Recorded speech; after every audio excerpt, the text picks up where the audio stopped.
No. Hello and welcome, my dear beloved friends and or viewers, potentially, to Dice Fables, Curse of Strahd. I am Spencer. I will be our DM for this evening. Joining us today for session 38. Thank you. 38, yes. We have Mia playing Rory Fahrun, our rambunctious reservoir of Lathander's holy light. We have Matt playing Redmond Gill, our host of the Legion of the Lost.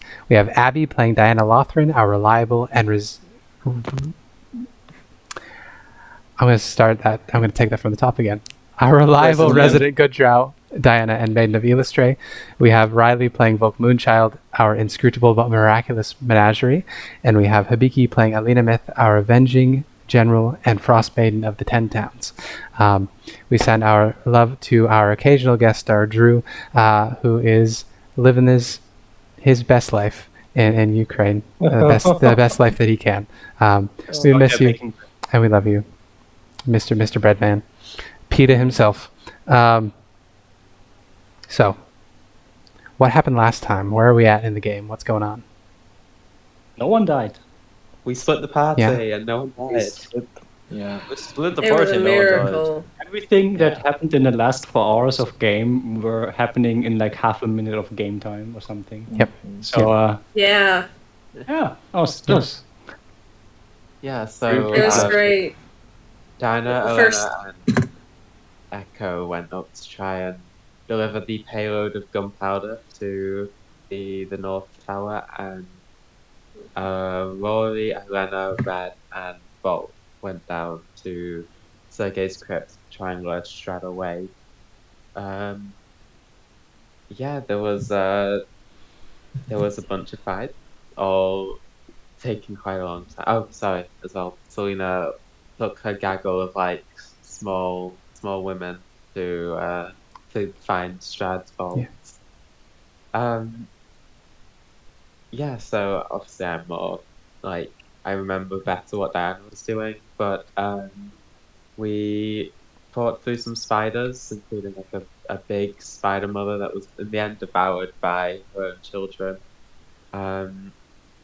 Then emerged onto like the ramparts where we like dodged through some ghosts, like ghost protectors of the castle, some ghost warriors, who were distracted by Celina ringing a bell so that we could maneuver the ballista and fire it on the tower. And then, I suppose, does anyone else want to take over what Bard was doing? Riley was going to say something. We did an hour of gameplay, and it was 6 seconds in world. Yeah, 6 rounds, 4 hours. It was insane. Yeah. Anybody have anything to add? Ireena and Rory pissed off Strahd, hoping to get him away from the party and hide in the very obvious safe spot where he definitely can't enter. Just to realize that it was his safe spot where he goes to cry like a little bitch. And I will say, it has been over a year since you encountered it, but it was in the Fortunes. This twist, I'll go back and read that real quick. Where was that? That was session 3, I think. Am I the only one that partially forgot about the Fortunes? Yeah, it was over a year. It's a long time. To be fair, I wasn't in the session because I wasn't busy. Oh no, that was session 2. That was a long ass time ago.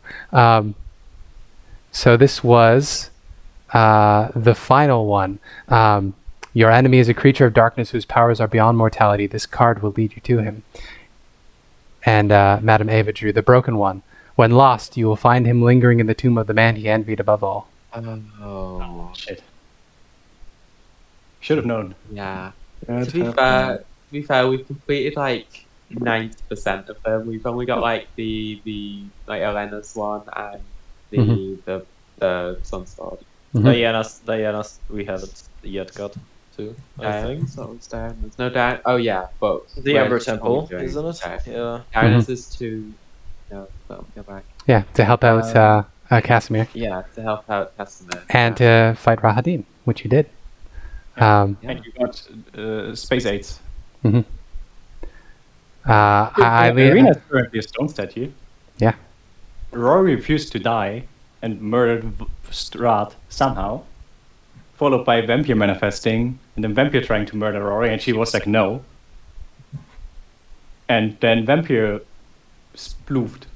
He sploofed all over the place. He morbed all over them. He tried to morb Rory, but Rory morbed him right back. It's Morbin time. She was like, it's Morbin time, and then became a giant ape and just destroyed them. Exactly. I'm currently a monkey. Monk. Uh-oh. I have lost connection to my second screen. Uh-oh. Uh-oh. You'll be like, where door? Why no door? Oh, no. And why did the chicken crops roll? Okay. I'm going to reconnect my TV. This is why wireless is terrible. By the way, gang, did we ever sort out the werewolf thing? No. Nope. Oh my goodness, you're So, joking. we had Ilena get kidnapped before we could do that. Actually, no. What happened there was because like Rory and Volk split from the party, and then Celina got like yoinked away by a giant elk or something. Oh shit, Tower. we really need to go back and kind of fix that. Yeah. You know. Yeah. We can do it once. I suppose. I don't know. The Amber Temple seems like a good starting place. There's like that. We wanted to get rid of the bone grinder and the hacks because they have been the source of a lot of the shit that has been going on. They're on the way. And it should be relatively easy. Yeah, for example. And then whatever. It's more so just a personal thing because kind of like Redmond is kind of like tied to the fate of a lot of the werewolf stuff. Isaac? No, Emil. Emil, the legend. Oh, Emil. My poor baby brother. There we Also go. not my baby brother, my older brother, but There we go. My screen is back. I don't know what that deal was with that. Anyway, technology. Windows. Microsoft. Gross. Steve Jobs. Steve Jobs. Thank God he's dead. May the dirt of hell lie heavy upon him. Oh my god, that is a new Dude. I have not heard before. That's cool. that is a right. Oh, it was an internet hiccup. That's what happened. Goddamn. Internet. Speaking of monopolistic corporations, Jesus Christ, Canada. Microsoft happened and to Rogers and... Oh, no, just my internet hiccuped again because Canada is for corporations in a trench coat. And they do not care about service. So, yes. Just like Italy. Yeah. Now, we can There is jump right mafia in. there too. Yeah. I mean, the mafia here is all in government. Although, it probably is in Italy as well. I don't know that much about Italy. It is. Yeah. You can poke anywhere in this country and you will find at least some mafia. Okay. So, we will begin today's session now that we have caught up. Unless anybody has anything to add. No. We're not out of the shit yet. Even though we're out of initiative, we're not yet out of the shit. Okay. I'm unconscious, right? Yes. I made the death No, I saves healed for you. you. Yes.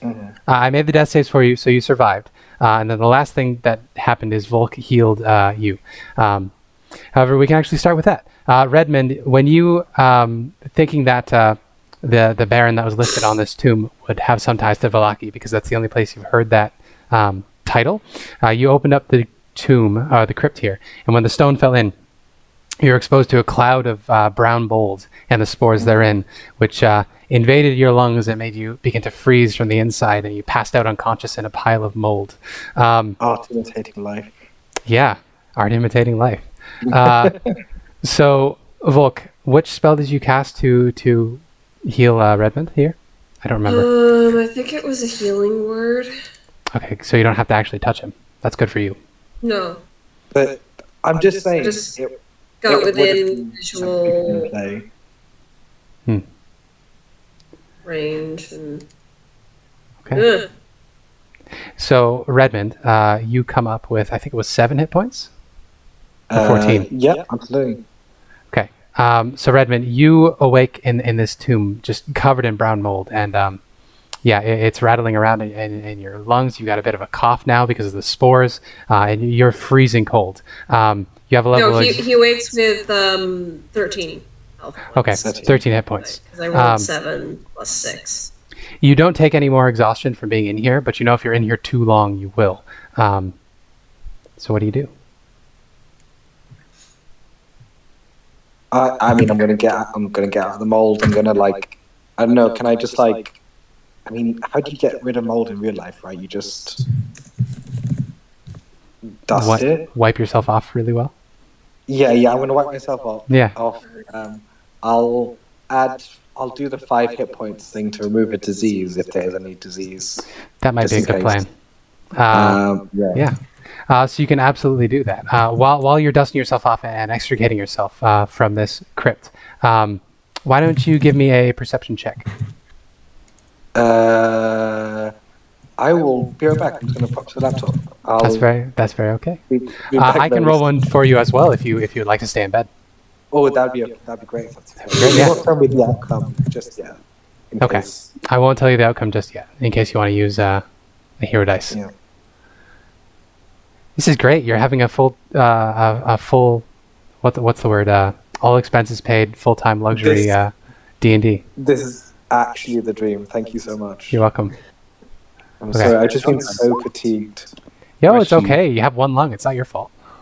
That was a 9. Is all you need, right? It was a 5. Wait, did you have a luck stone? Should this be one higher? I don't have a luck stone, but I have for some reason all my abilities are 1 less. I'll use a hero. Right, because your aura, right? So it should be a 10. Yeah. Okay. I think it's just my sheet. Yeah, I'll reroll it. Okay. I will re-roll your perception check for you. Oh, that time it's a 21. So that's excellent. So you are frantically sort of scrubbing at the spores that are on you, and it's begun to creep. It spreads like frost, where it's just sort of creeping lattices of brown ice, essentially, that's just sort of creeping over your armor. Your armor's helping you out. It doesn't really want to be in here either. It has a thing with creeping underdark sort of slimes, as you're aware. So it's trying to get this off of you too. And as you're doing that, your foot hits something that was previously completely covered by the brown mold. And what's exposed as you're leaving this room, there's a skeleton that was buried in this brown mold. He's wearing a very tattered, worn suit of studded leather. It's probably not salvageable. Interesting thing about the skull, it's not a human skull. It's got almost a canine look to it. It's got a long snout and sharp fangs. Like a werewolf. Well, they revert to human form when they die. But additionally, there is one thing on him that is not tattered and completely disintegrating. There's a brilliant short sword that is clutched to this skeleton's chest. It's very cracked and badly damaged, but it's a short, thin silver blade with a golden hilt that is covered in cracked jewels. Am I going to defile this final resting place of an individual for loot, treasures, and gold? That's entirely up to you, my friend. I also like the idea that Redmond still thinks, oh yeah, Strahd there murdering my friends. Ooh, shiny. I mean, I'm not gonna lie. Volk returned to heal you, so you would know that the situation isn't as dire. Okay, if I know everything's under control, maybe okay. Yeah, okay. If everything's under control, I'll just grab it if that's okay. Yeah, absolutely. Make a Constitution check as you try to dig, or I will make a Constitution check for you as you try to dig the skeleton out of here. Can I like hold my breath or something, or just close my eyes and hold my breath? You know what I mean? Yeah. I'll give you advantage since you know what this is now. You're holding your breath. You're preparing yourself as you're going in. Are you going to try to get the whole skeleton out, or just the sword? Wouldn't it be easier to get the whole skeleton out, right? All right. Yeah, it works for me. If it'd be easier. Mm-hmm. Is it more disrespectful though? That's the question. That is the question.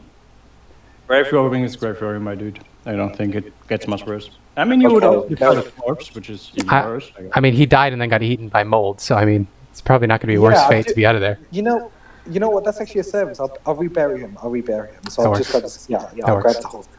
Yeah. So Constitution with advantage. That is a 14. I'm just going to double check the brown mold stats here real quick because I don't remember.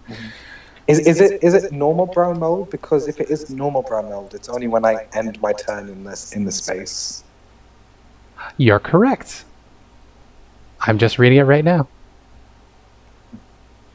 Yeah, it's got the fire friend, it's got the cold sensitivity thing, it's got the spore burst, and it's only if you end your turn in there. Yeah. So with that check, I'll say that any pustules that you burst as you enter in there to grab the skeleton, they don't cling to you in any way. So you're able to drag this corpse out. When you do, most of the mold gets left behind. But the skeleton that you've pulled out, you can now see more clearly. It does have a canine type face. And it has a long skeletal tail that's hanging out of the back of its suit of armor. And yeah, it's just got this little... It's essentially a long dagger clutched against his chest. Okay. And I'll lump him over my shoulder to rebury at another time. yeah, you absolutely can do that. So will you rejoin the party at this point? Absolutely, I'll rejoin the party. Yeah. Okay. So Redmond heads out of here, and then you knew he was up, Volk, but the rest of you see a very haggard and exhausted-looking Redmond who's just covered in just frost. Hey, folks. I'm glad to see everyone's okay. Ireena has a stone statue. Yep. Fuck. I knew Ireena was a stone statue already, right? I saw that before I rang. I don't think you did. Oh shit. Ireena! Is that Ireena? And Rory is a bleeding monkey. Oh my fucking god, okay. This is just not okay. I'm guessing there will be blood covering like the whole crypt, especially after Vampire also did like his nice little bloodness explosion. Yeah. It looks like the scene from an 80s slasher film. Everything is just covered in blood. Is there any way to get in, by the way? Yes. So the last thing Rory did last session was she tripped a lever that was hidden in the wall on the inside, which was your way to activate the doors once you're inside of Sergei's crypt, which caused the wall of force and the portcullis to lower into the ground. Okay. I need to look up a ruling real quick. Mm-hmm. Honestly, I feel like with how weak. Oh no, it's literally by 15. It's your strength score by 15. Strength So- score by 15, that is not a lot. No. It is 75. Wait, no, I'm stupid. 75, 90. 90 pounds. Okay, that's a decent amount of gold. I also already am carrying like all of the magic item alchemy jug, helm, brilliance, like the magic items That's are in true. there. That's true. And my normal equipment, which is not that much. It's basically my spellbook, my staff of power, and my alchemy tropes. So when we get to you, you can tell me how much you want to attempt to carry out, and I'll tell you if it's successful. Ah, Jesus. Okay. This is like from Fallout. Yeah, basically. So Redmond, you come into Sergei's crypt, and it has opened up. Rory, as a giant ape, is just covered. It's soaking in blood. And she has maneuvered the two weeping angel statues to look at one another, at which point they froze in place. And they are no longer animate in any way once they made eye contact with one another. In addition to this, it is eerily quiet down here after how loud and frantic things were. There's a odd calm.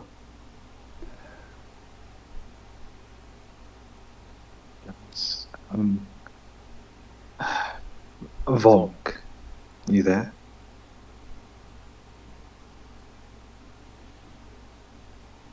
Uh-oh. You're Volk's muted, dead. Riley, if you're talking.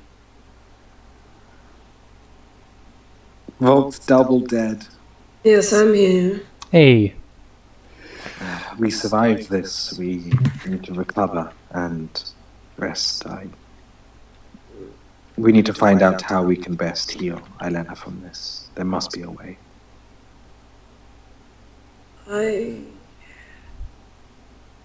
feel like there is a way, but I don't have access to it. Moment. Then I'll do my best to ensure that I can help you gain access. For now, I think we need to get her out of here and make sure our other friends are okay. Agreed. It seems Diana and Ilena were successful, though, given the explosion. Yeah, it seems so. I was not there for it, but I hope so. And I'll grab Ilena's statue if that's okay, and just. Yeah, you. No, you're strong enough for that, my dude. I'm a fucking tank. What do you mean? I'm It pretty is- sure Rory was going to be Ireena's carrying weight- Ireena anyway. Oh, It is Ireena's weight times 10. Yep. Yeah, that's what I can literally carry a ton. Well, I mean, if it's Ireena's weight times 10, that would be 1,300 pounds, roughly. Oh god. That's a lot. Because I can carry that. Ireena's about 130. What You're player's also double strength are? exhausted. Okay, maybe not. I can carry it, but really slowly. What's your strength score? 20? 20. Yes. Can lift 300 pounds. Yeah. It's only 300. Oh my goodness. Okay, Anyway, I'm not a fucking tank, gang. I'm so sorry. Imagine. you can push or drag something up to 600 pounds. Mm. Mm. More if you have not the enough. golden gauntlets. The Well, Legend of Zelda humor there. For There you Hey. go. Sorry, he only got a Goron bracelet. Yeah. What a nerd. You can pull bomb flowers, but you can't lift rocks yet. Yeah. Okay. For the rock, you need a silver gauntlet. That's true. It's been a long time. And for the giant stone pillars that look like they weigh like 10 million tons, you need a gold one. And then look, Also, he somehow lifts them with his back and just doesn't die. Anyway. yeah, I mean, Um, that takes some courage. Get it? it's true. Well, as you are sorting out the logistics of how to get Diana out of here, I suppose. Ilena. Alright. Ireena. I'm sorry, you're correct, Ireena. We can jump back to Diana and Ilena. So the two of you have come down. You've brought Von Richten and Preacher, who they're a little worse for wear. They're a little glassy-eyed. Benatar is having the time of his life. If you will allow it, Diana, he's sort of hitched a ride on your shoulder. Echo eyes him suspiciously as you walk, but it's kind of like having a pet parrot. Your dog doesn't like it, but I mean, the parrot doesn't care. Yeah. I'm gonna, after like wiping the blood off my hand, I'm gonna run all the way in there to make sure everyone is alright. Perfect. Before you go, Von Richten will slur out. If they defeated Strahd, we still have to find his body. We can end it here. If we catch him in his tomb, in his coffin, we can end this. It wouldn't be permanent though, he would just come back. No, but it will slow him down. Do you know where that is? I have not been in these crypts before, but if we can find his coffin, we need drive a stake through his heart. We need to cut off his head. We need to stuff his mouth with garlic, and then he will never be able to resurrect as long as his body is intact. Okay. Yeah, I'll just I'll run over here, make sure everyone is okay. We managed to, we got the tower. The Hand of Soros is gone. But did you, what happened? And she'll just like look at Ireena's like petrified body. Is she gonna turn back to normal? We're hoping to find a way in which that happens. I'm very happy to see you, Diana, all safe and sound. Does anyone have any idea where Strahd's coffin is? I saw it just south of here.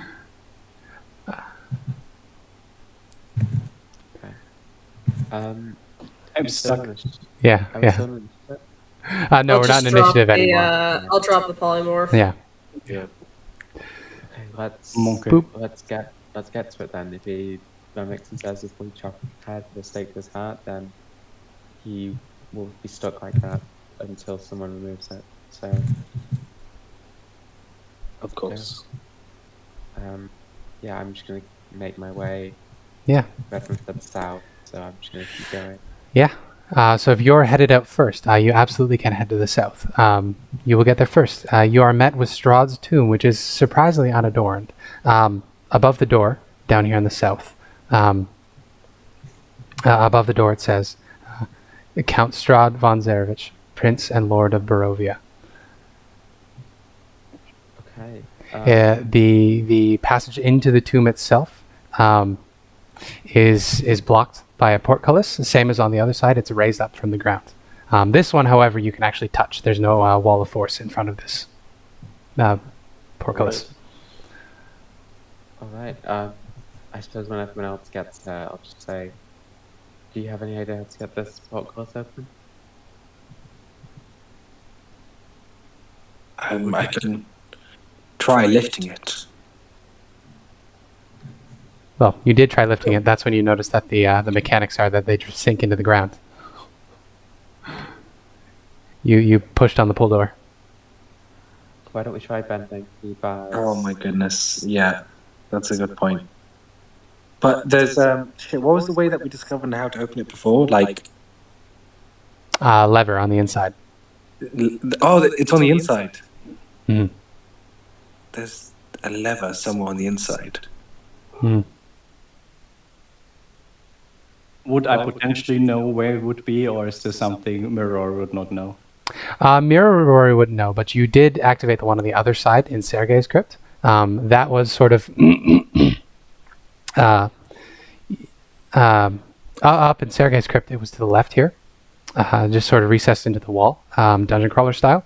So it would be reasonable to assume that it's either to the left or right of the entrance passageway. Well, if only we had a way to... Oh, whoops. We do. I don't think it can, that my mirror image can pull the lever, but it could tell me where it is, and then I could do some shenanigans with my 15 feet long whip. Yeah. Maybe. Where do I have my old token? Yeah, I don't think that's the right ability, but I know what you're... it's Invoke Duplicity, I think, is what you're thinking of. Yeah. Why do I not have it? Oh, I'm on the wrong character sheet. Oh, yeah, there you go. Yeah, I was Pardon like, me. Yes. Rory's this a one. wizard since when? Hey, there you go. Yeah, I respect again. Yeah. Oh, I'm again? going for all okay. classes on one character in one game. Easy. Yeah, it's the way. But barbarian when? Barbarian Rory would be so funny. Barbarian Horror was basically last time. Yeah. And died. Zealot Rory. Okay. Yeah. So you produce the shard of the assassin's mirror from Valaki, and you invoke your altered self, other self. She appears on the other side of the barricade, and nods to you, and she goes about her business. You see Rory as she would have appeared at the height of her criminal days, sleuthing through this crypt. She walks to the center of the room and has a look around. Why don't I have you make a perception check? Actually, investigation, because she's looking for something specific. I think that's how that works. Okay, it's not that hard to spot. Oh, I'm sorry, yeah, I gave it I away. would if you were pointed, and I would have to do that before I know if it's proper. So Okay. there you go, 20. Yeah. Yay. With that, it's pretty easy to spot. It's right here on the wall. It's a good. What is that? 5 feet in and 5 feet to the right. It's recessed into the wall, Temple of Doom style. You'll have to reach in there and give it a crank. Other things, since you did end up rolling a 20 in here, you see that the 3 alcoves at the far end of the room, there are very faint burn lines etched into the ground in concentric circles, arcane runes. They They've been strategically covered with dust and cobwebs, but with her criminal experience, Mira Rory can tell that these are teleportation circles at the back end of this tomb itself. The other thing in this crypt is the dead center of the crypt. There is a coffin, just a simple wooden coffin sitting on a stone bier. It is closed.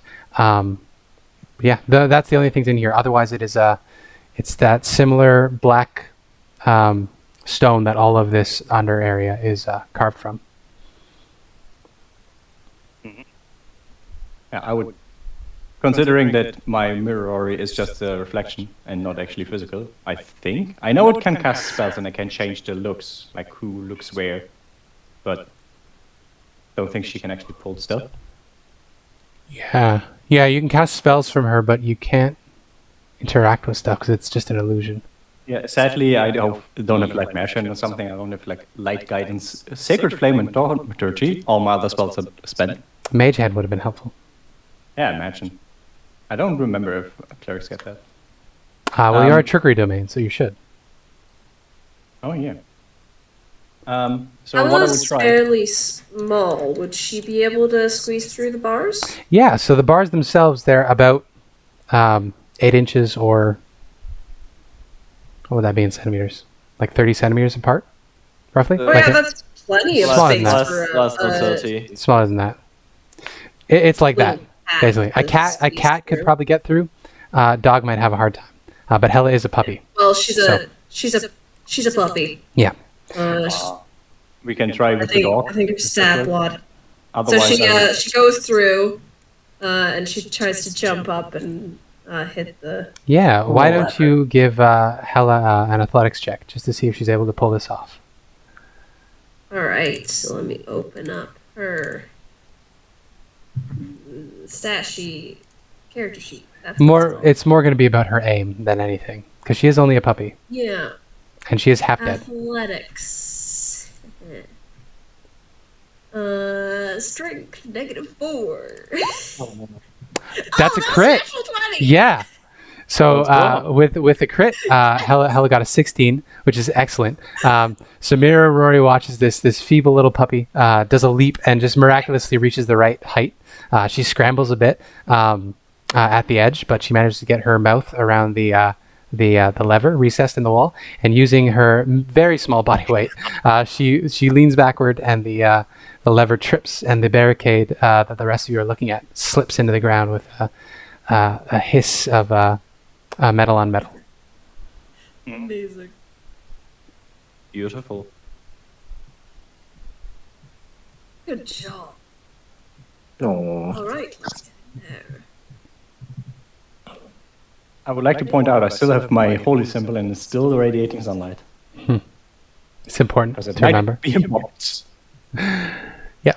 So you absolutely can enter Strahd's crypt here.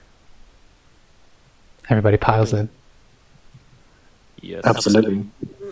I don't Fucking remember. yank To that linger out. in the doorway. Yeah. So you can surround the coffin and have a look down. Who wants to do the honors? I would really like to. I fucking want to murder this guy so badly. Who died? Oh no. Burb. Matt died. Yeah, Matt's moving to his laptop. Oh, okay.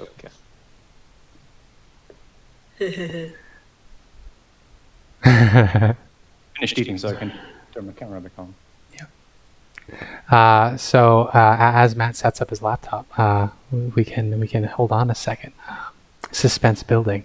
Actually, we can jump to a different scene. So Celina, you're grabbing platinum pieces then, Yeah, I mean all the platinum pieces, since that should be... and all the magic items. That's reasonable, yeah. And then like another 1,000 gold pieces Yeah. change. If you wanted to spend, I would probably give you 2 hours if you wanted to clear out enough of the shit to make the Darren's Instant Fortress collapse. Oh, But- yeah. Yeah. I would love to, but I don't know. I mean... Celina's currently not in danger, Actually, 2 hours is pretty short. Because there's a lot of shit in there. Not that much. I mean, look at it's literally... Yeah, this would be like 8 hours to clear this shit out. Actually, I guarantee that it probably has that information in here. I'm gonna look real quick. it's the kind of random obscene information that would be. Yeah, because that's like some old D&D shit. To me that they say what is in there, considering that in theory you would have no way of getting in there. Yeah. Nice. You also really don't need gold for that much in Ravenloft. There's not much you can spend on. Yeah. I mean, Rory needs a proper, proper, what is it, half plate, breastplate, the good medium armor. Half plate. Yeah, for 750. She has the breastplate. Ilena would need a half plate as well. To be honest. Closet lounge, off stair, Hall of Heroes, bath chamber, king's bedchamber, parapets. There we go. Treasury. 41, the true treasury. So rich, filthy rich. Mm-hmm. Also rich on my daughters.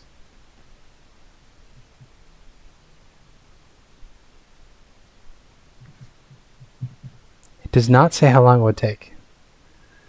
But we are looking at like 50,000 copper pieces, which even just the copper pieces alone would take you several hours to move. Yeah, I'm just going to go with it is way too much to do. Okay. Time-wise. That works. Yeah, and you would have no way to know the command word for the fortress. Normally. Wait, no, you guessed what the password was. That's right. Yeah. I'm ancient, I am the land. I'm the land. Mm-hmm. Obey my command. And then it worked. And I got my rope back. Yep. You can't change the size of the fortress anyway until you empty it. So. Yeah. Yeah. So you grab. Yes. Oh no. Camera. Why? Again? Come back, camera. Okay. So yes, you gather your loot and you make your way out. I will get 1,000 platinum and 1,000 gold then. Yeah, there's the clink, clink, clink as you walk your way out.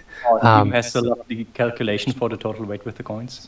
Yeah, I'm at 50 with my normal equipment plus whatever the jewelry and magic items weigh, and they're usually not that heavy. No. But it is a lot. So you are way down substantially. Yes, you can make your way out back towards the bonfire and the party beyond. How do you want to get through the fire? I've got time, so I should actually look around if there's like a way to turn it off. It's a good question. Investigation, please. This is a character that knows how to investigate. Shouldn't have said it. Yes. Yeah. You see no mechanism to do that. It just looks like there's a bunch of logs in there that are burning, and they're somehow not being consumed. The logs themselves haven't deteriorated. And make sure them out of the fire. Okay, yeah. You mage hand your way a clearing. Where I can't burn stuff away. Okay. Into the treasury that was made of stone. Yeah, you can push them to either side and make yourself a pathway. As you do so, you see on the other side the room which was previously it is Strahd's study, but it was previously only occupied by your new daughters. It is now chock full of tiny little automatons that are just sort of balancing precariously on every surface. Gertruda is sitting very, very still and very, very scared between a bunch of them. But she seems unharmed as far as you can tell. Whereas Vasilka has moved to stand over Gertruda. She's holding the iron poker that you moved previously to open the false back. She's holding it like a club, standing over Gertruda. While Valenta is sitting amidst all of these little automatons, and you see she's got one of these little carionette puppets bent over her knee, and she's opened up the stitching on its back, and she's sort of rearranging the bits inside. And as you enter the room, you can see that the bits inside, there's bits of string, and chain, and what looks like balls of cotton. But there's also other less savory things. There's what look like tendons, maybe a few organs here and there. And as she adjusts some of the stolen kidneys in there, she folds up the back of this carionet again, and she uses one of the carionet's long silver needles to gently thread it back together, expertly, effortlessly, and she hands the silver needle back to the carionet, who curtsies politely, and then gets out its little unicycle and begins wheeling around to join its friends. And she will look up at you with her very scarred visage and smile and say, "Did you find what you were looking for?" I will just with my rod just like tap my cloak that I don't have attuned to me currently. Actually, did I ever lose Yeah, I think you attunement? would have had time. I wonder if I would have ever lost the attunement. That's a good question. I mean, story-wise, we went with, well, Kane just took it Mm-hmm. while I was gone. Mm-hmm. So maybe I was away and had something Yeah. else attuned. Something else was more important. Or whatever. But it's been about an hour at this point. We can dilate the time a little bit. Apparently, dilating is a trigger word. Sorry. What? Oh, you weren't reacting to that. Never mind then. No, I was chocolate. That was a Oh, chocolate. okay. Yes. You can attune to your robe in the time it took you to collect all that loot. So I you wonder are. if I would have chucked the potion considering I would have health. It's up to you. Great technique. Greater healing is 44 plus 4, I think. Let me check. We can find it. I know that they're always kind of weirdly written down. That's why I never find them.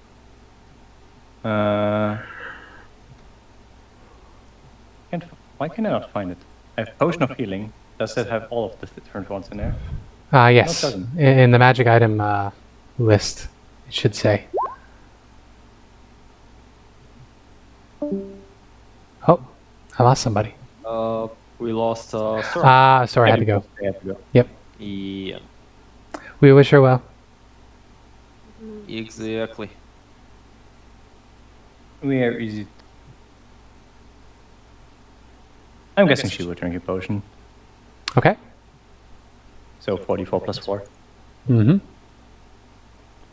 LMNOP. Great. But good enough. It is in the magic items list. I just can't find it right now. Yes, you can heal 14 with that drinking of a potion. But you're now fully spec'd. You're back to your pre-Barovia self, more or less. Just a lower level. Slightly low level. But it's okay. Interplane travel is very tiresome. Yeah, 44 plus 4 is right for greater. As soon as Vasilka lays eyes on you, she visibly relaxes a little bit, and she says, "Go. Must go."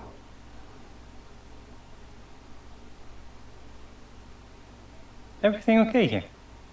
Anything happen while I was gone? I look at Volenta specifically. No.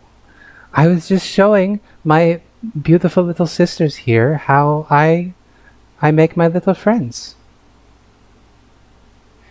And Gertruda is staring at one of the dolls, and she just squeaks out, "She told us how she makes them."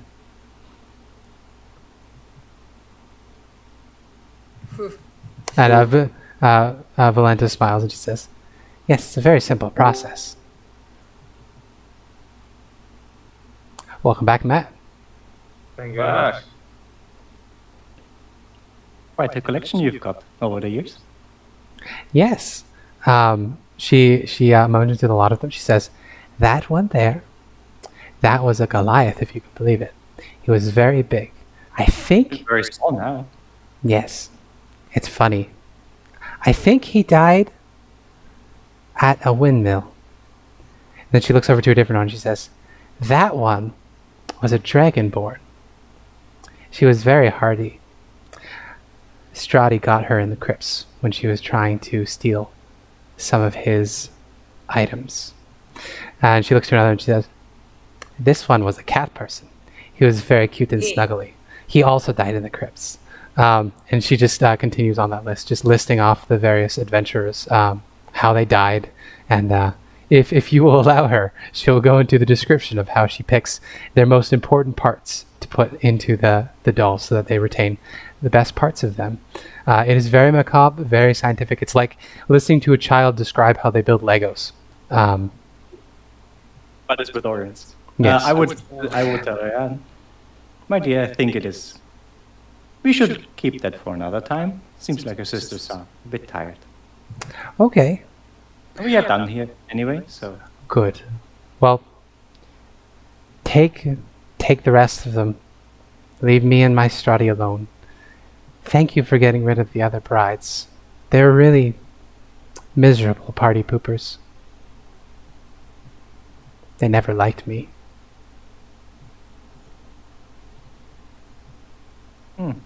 weird. Don't know why they would not. I don't know.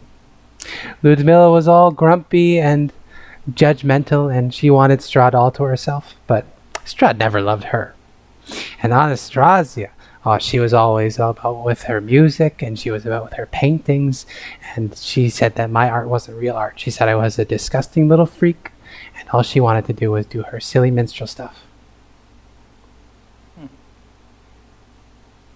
Seems kind of rude to talk like that to a child. That's what I'm saying. I'm just a sweet little child just trying to live my life, play my games, live the life I was always supposed to live, that I never got to live. They were all hung up on those adult problems. Adult problems can be quite annoying. So you would have also moved over to Gertruda and Vasilka, taking Gertruda very close to her, arm around her. Yeah, she's visibly shaking. Vasilka, though, for her part, she is standing strong. And she looks at you and she says, Father? We're gonna go for him and get him. She gives you a curt nod. We shouldn't overstay our welcome. And Volenta wants to have some private time with Strahd anyway, so that sounds wrong. Jesus. It really does. Okay. With that, your party can make your way back down. I assume you would be heading back to the... Sorry. That's okay. I would assume you'd be heading back to the chapel because you wouldn't know that they went below. I mean, I know that some of them are downstairs because they left for the downstairs before Celina left. Because some of them joined for the fight against Volenta, and then when Celina took Volenta, some of them left for the crypt. True. And she knows that there's a teleporter in the crypt, so that's where she would head. True. Or maybe she does the baddest thing and just walks out the front door. Well, that's up to you. Where would you like Celina to go next? I guess she would at least go find Redmond, because Vasilka wants to see Redmond. Hmm. Yeah, so you would head down there. Talking to him, have a stern talk with Daddy. Well, this is a little bit in the future because you took some time to do some stuff upstairs. So we'll jump back in time to the coffin. So everybody is gathered around the coffin. Sorry, not Abby. Diana's got her swords out, ready, aimed at the coffin. Everybody's gathered around. I don't remember if Rory ever got a stake from Diana. She would have been there, no.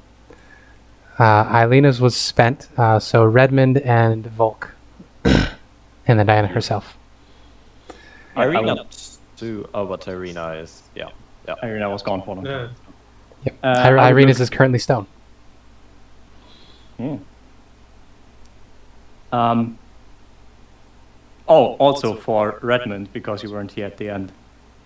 Roy has the bite mark from Starter on like one side, then like the bite mark from Vampire on the other one. Yep. Her whole body has been clawed open. She has like a scorch mark where the thunderbolt and the fireball hit her on her rings. It's a real aesthetic. She's like completely covered in blood. She looks like she should have died like 10 rounds ago. She got knocked down to 2 fatal death saves like 5 times in a row. If it wasn't for that, like, Volk's polymorph, you would be absolutely dead. Like, I tanked like 350 damage. yeah, you'd be stone dead. Yeah. I'm going to say... Monkey was such. Yeah. I'm going to say Von Richten came with you because he knows how to kill vampires. So it took you a little longer than you would have liked because he's still limping and he's a little stoned.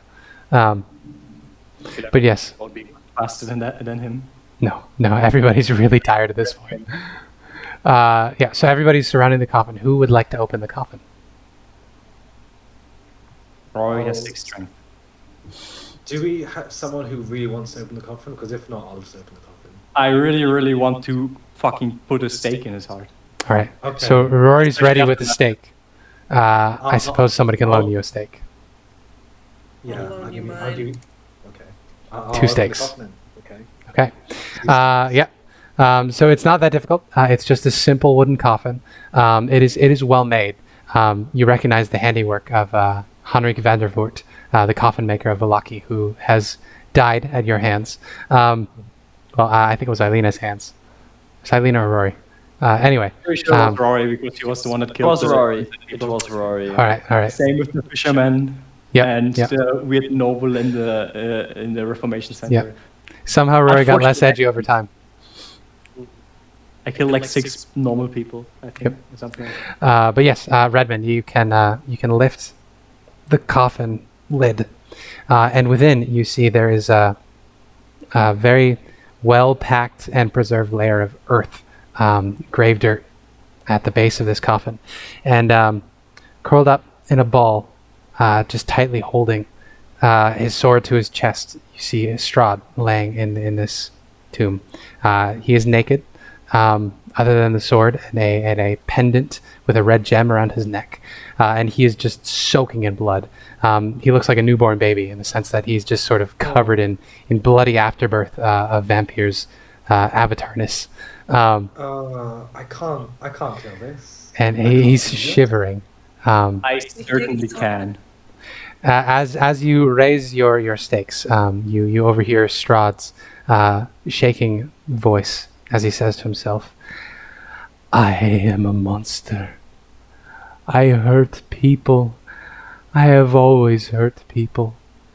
There is no end goal, not anymore. It is just too late for me. My soul is tainted.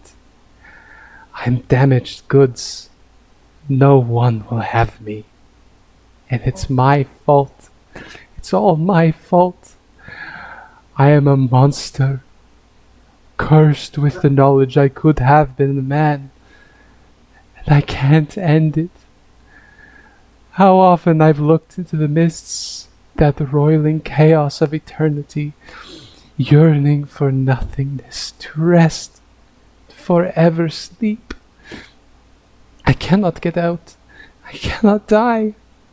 I must live forever with my sins, with my failures. Oh, my pain. I cannot abide my pain. I limp from one Tatiana to the next, hoping this one will save me, knowing that none will. No one can love one so lost.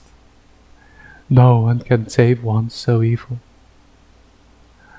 Won't anyone help Count Strahd von Zerevich? No. When all has ended, I endure. I am what remains. My suffering is eternal, and I deserve it. Can I close the coffin, gang? No. No. No. Like- No. I look at the party members. I look at the party, and my eyes are almost watering, and there is a waviness in Redmond's voice. Can I just close this and we talk about what just we heard? No. It's not the time, Redmond. He will come back, and he will hunt us again. And I will strike him down again, no matter how often I need to do it. This is just the first one of many times, no matter how many times are necessary. I feel like this time it's different. I can't go through this. I'll wait outside. Still your heart, Redmond. This is a monster. This is evil incarnate. Are you not a hero? Do you not care about redemption? We redeem the world by destroying evil, says Von Richten, and he's got a shaky hand placed on the edge of the coffin as he stares with absolute hatred at Strahd. I imagine. I answered to him, but I'm sorry. I'm not a hero. I'm just someone that's trying to help. I'll be outside, do what needs to be done, I suppose. Your sword unattunes from you. Yeah, that's probably Yeah. for the best. Yeah, that's probably fitting actually. I imagine it just kind of like drops from my scabbard as I walk away. Exactly. You turn away and your scabbard just sort of unties itself from your belt and it lands with a clatter on the ground. Yeah, that's probably fitting. And I'll leave the room and stand outside. Von Richten watches you go and he shakes his head. And then he looks down at Strahd and he says, "We must steel ourselves. This is not a person. This has never been a person. This is an animal. The forces that would destroy this earth aren't human. They don't deserve mercy. They don't deserve pity. We bring you from darkness into light, and you deserve nothing more." It is the only kind of grace that we can give someone like him. A puppet, broken reflection of the man that once was, now just a toy of an evil god. He was human once. Long time ago. That time is Like- long forgotten. Just like, well, I was about to say that time was long ago. I think it's time to raise the stake. He is softly weeping to himself in the coffin. But yes, you can absolutely raise the stake. Von Richten is clutching that black mace, that sinister-looking black mace that he picked up in the chapel. He's clutching it, ready to slam it down in case Strahd moves. Who's got a sword ready? Somebody's going to have to cut Strahd's head off. And we need some garlic as well to stuff into the neck hole and into his mouth. I don't. I'm busy. Okay. I have a spear. Can I cut his head off with a I spear? have cook's utensils and a herbalism kit. There you go. Did I You've say probably that got I garlic. have, some Yeah. dried garlic Okay. somewhere in there. So, since the spear is made of crystallized blood, you can probably shrink the spear to a dagger size, just for the sake of the scene. And then Volk will be ready to stuff in the garlic. Although Diana has swords too. Diana has. Yeah, Diana has twin Yeah. swords. I'm holding a rapier. There's also a sword Lots right of there on the swords. ground that wants to slay evil. That's true. Does anybody But I want to? can't use it because I have like no strength. Yeah. It is a long sword, so you could use Dex with it. With longsword? Pretty sure, yeah. Dex is it's versatile. It's I don't think The versatile. No, it is not the. it's I have a versatile, rapier but in isn't my finesse. inventory. It's Finesse. That's the word I was one. thinking of. Versatile is different kinds of one-handed, two-handed, I think. Yeah, if someone wants a Gotcha, sword gotcha. that drops, it's Gotcha. it's Oh, by the hungry way. for blood. It's hungry for evil blood. All right. By the way, this baby boy Strahd body be burning in the sunlight currently. Yes, he is sizzling and crackling. But he's already at his lowest point. There's not much you can take from him at this point. He is being sustained at this point by the Get curse. it over with. Okay. So Diana and Ileena, you can work together to take the head off of Strahd. First, Rory, you plunge those stakes down and you get him either side of his heart, pin him to the bottom, and he gasps and drops the sword Alistair that falls to his side. And then very carefully, That up. perfect. Ileena and Diana can surgically remove Strahd's head, and then the Volk can stuff dried garlic into the neck stump and into Strahd's mouth. And then you replace the head where it was on the body. But Strahd is no longer moving. There is no sound. All you can see is Strahd's eyes are up, still wet with tears, staring at the ceiling. An expression of something, a longing on his face. Perpetually, forever longing. I'm gonna take the red gem as well. Okay. The So necklace Because of I proof had against- the weird I had the weird connection to the green gem, so I feel like if anyone. This is different. This is the amulet of proof against detection Yeah. location that he. Yeah. Oh, okay. Yeah, Strahd had That's 3 not magic dangerous items. to pick up, by the way. So technically, the red gem should be somewhere else. We Yeah. blew off the red gem pretty much. I'll still take. The, Diana took it. list. Diana has Sergei's heart. Which I guess is a spoiler. But yeah, I mean, I that's think we only- already know. We already know that it's. that's Wait, that's we what knew the it red was gem. not- I Yeah. did some. That's I what did some the research. yeah that's what the ruby became, was Sergei's heart. But yes, you disable Strahd and he becomes an inert corpse that can no longer rise from the dead in this coffin. I know it's not going to do anything, but I'm going to say like a short prayer to Lathander, trying to do the rite of passage that was told to me. Okay. Which I don't think will do anything for him. It will basically just be a short.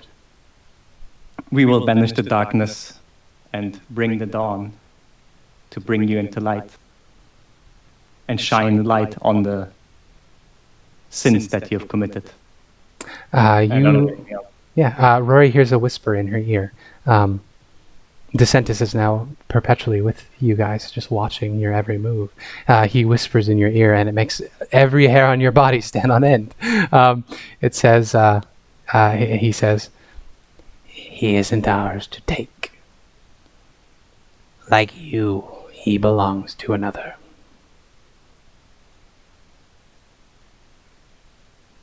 Yeah, I figured.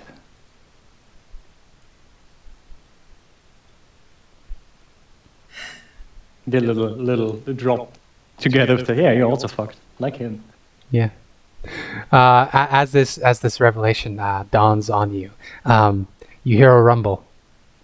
It's deep in the earth. It's like something moving, and you can just feel the beginnings of a slight tremor under your feet. We should probably get out of here. Yes. Rory would also be gone now. Mhm. I think that the. No, go ahead. Go ahead. Well, I was just going to jump to Redmond outside. Okay, But- yeah, sure. You had something to add? No, I just was saying that probably the castle, because of Strahd being incapacitated, the castle could not hold itself together. I mean, the castle is being fueled by his magic, right? Or his magic Yeah. has been pushed into it. Mm-hmm. Mhm. Yep. When I walk out to get back to Ireena, I will just do it now, so because then Rory will be out of this picture for a bit. I would lay a hand on Redmond's shoulder, like, don't worry about it. It's good that you keep true to your new ideals, that you, even at this moment, don't let the monster out, no matter what Von Richten says. Thank you. I just don't feel good about this. Sorry, Spencer, did you want to do something? I did, yes. Oh, I'm so sorry. That's okay. I was letting everything play out, and then we were going to jump back into it. I will say as the rest of the party moves away, Von Richten will put a hand on your shoulder, Rory, and say, "I heard Ireena has been turned to stone. Yeah. I might be able to help. I don't have my holy symbol," but he looks down at the mace. He says, "I may have something I can do." You can borrow mine? It's not the same. My god Would I is know different. anything about this black maze? Because this black maze is a bit ominous. That's a good question. You do have a bit of experience with magic items. Why don't you make a Arcana check? Was also laying around in the chapel and feels like that was the place where Rory hanging out the most of the time because it's away from Molenta. Yeah, it was the weapon of an No. adventurer that was dead in there. With an 8, you don't recognize it. It's clearly magical of some sort. You know that there are plenty of weapons that are ominous simply because they're made to look that way. It doesn't necessarily mean it's evil. But Von Richten seems to think that he could potentially use this as a spellcasting focus. His magic is from a different place entirely, so he can't use your holy symbols to cast his magic. Because he is from an entirely different plane than a lot of you. Oh. Yeah, I mean, he's a Mistwalker, right? Yeah, he's from a place called Darkon, Exciting. with a different set of deities. Okay, Redmond. When you left the room, you see the skeleton that is sitting. You just sort of gently placed him, I imagine, on the ground out here. As you come out, you get an uncanny sense that the skeleton, it's clearly a skeleton, but you get the uncanny sense of familiarity or friendliness from the skeleton. Like, he seems like a bro that you could hang out with. And again, he's got that sword. His torso is just sort of locked in place. It looks like he was doing all he could to keep this sword safe. Hey, okay, this is fucking a Wilson moment, but during this time, I'll kind of just like squat down and start, like head like very near the skeleton's head and just start, stress relieving. You know what I mean? I'm just gonna be like saying what's been happening and the frustrations and how my sword's left me, and I don't know if I'm doing the right thing anymore. I don't know. Toward the end of your story, you hear a voice in your head, and it feels like a smile, honestly, and it says, well, that's quite a crazy story you got there. What the fuck? Sorry, don't say that. But I've got a few of my own. You could take me with you if you want. I'd love to hear more of yours. I could share some of mine. It would be nice to have a companion, actually. A new friendly face in this place is always appreciated. I feel like I would be going mad without some kindness. Well, I'd like to take you with me. Kindness is always important. Sorry, I cut you off. I absolutely agree, and I'll take the skeleton. Is it the skeleton that's talking to me? Or is it the... You can reach for the skeleton, and the voice says, No, I'm not the skeleton. Not anymore, I'm not the skeleton. I used to be. Actually, was that me? I don't even know anymore. I was a magic item. At one point, I was a gift, actually.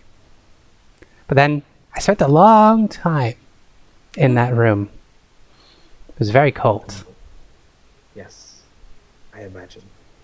I hope, at least... I mean, what do you want to do now? What do I want to do? I don't think anybody's ever asked me that. I used to just want treasure, but it seems kind of pointless now. I want stories. That's what I want. I want a good story.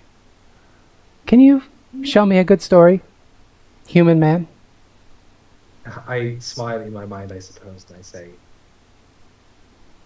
if you're willing, I'd like to include you in what I think is the best story of all. All right, then. For the future. My name is Smoke, by the way. Oh my goodness! Yes! Oh my goodness! Who are you? Okay. Hey. My name is Redmond, but you can call me Red. I think we're friends. I would love to be friends. It's been a while since I've had any.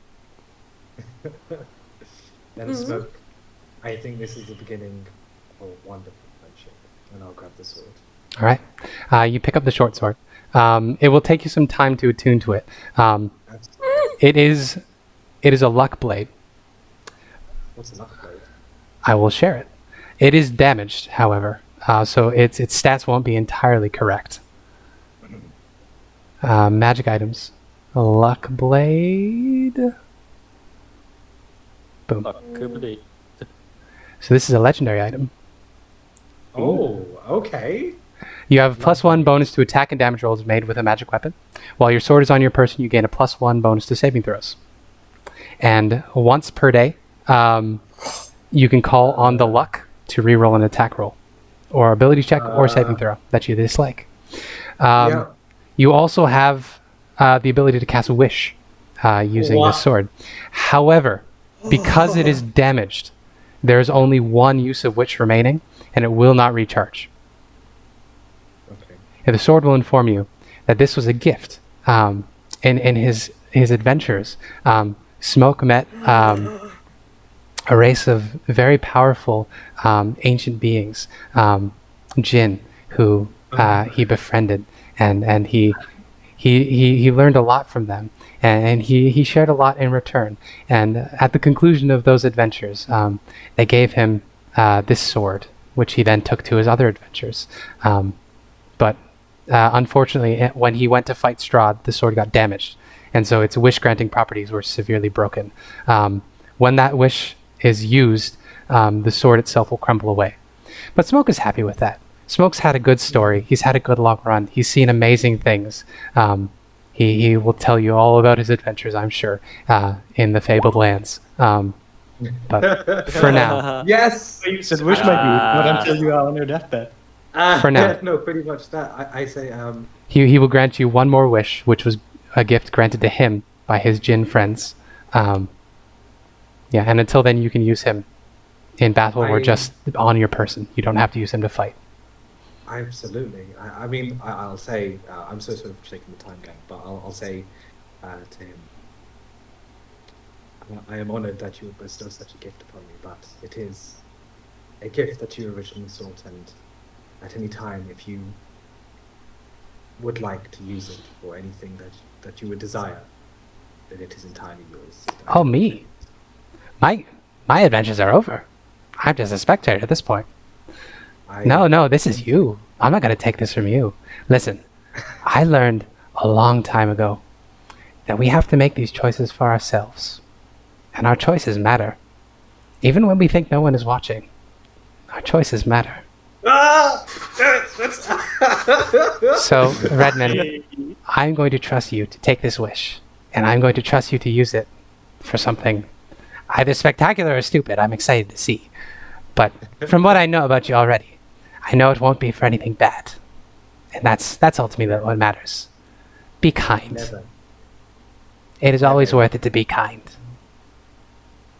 I like to believe that I've been following that for most of my life.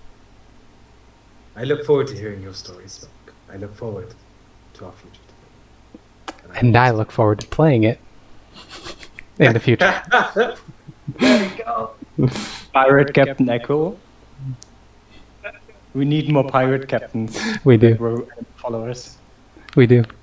But yes, it will take you an hour to attune to that, but you absolutely can. So yeah, new sword, who this? There we go.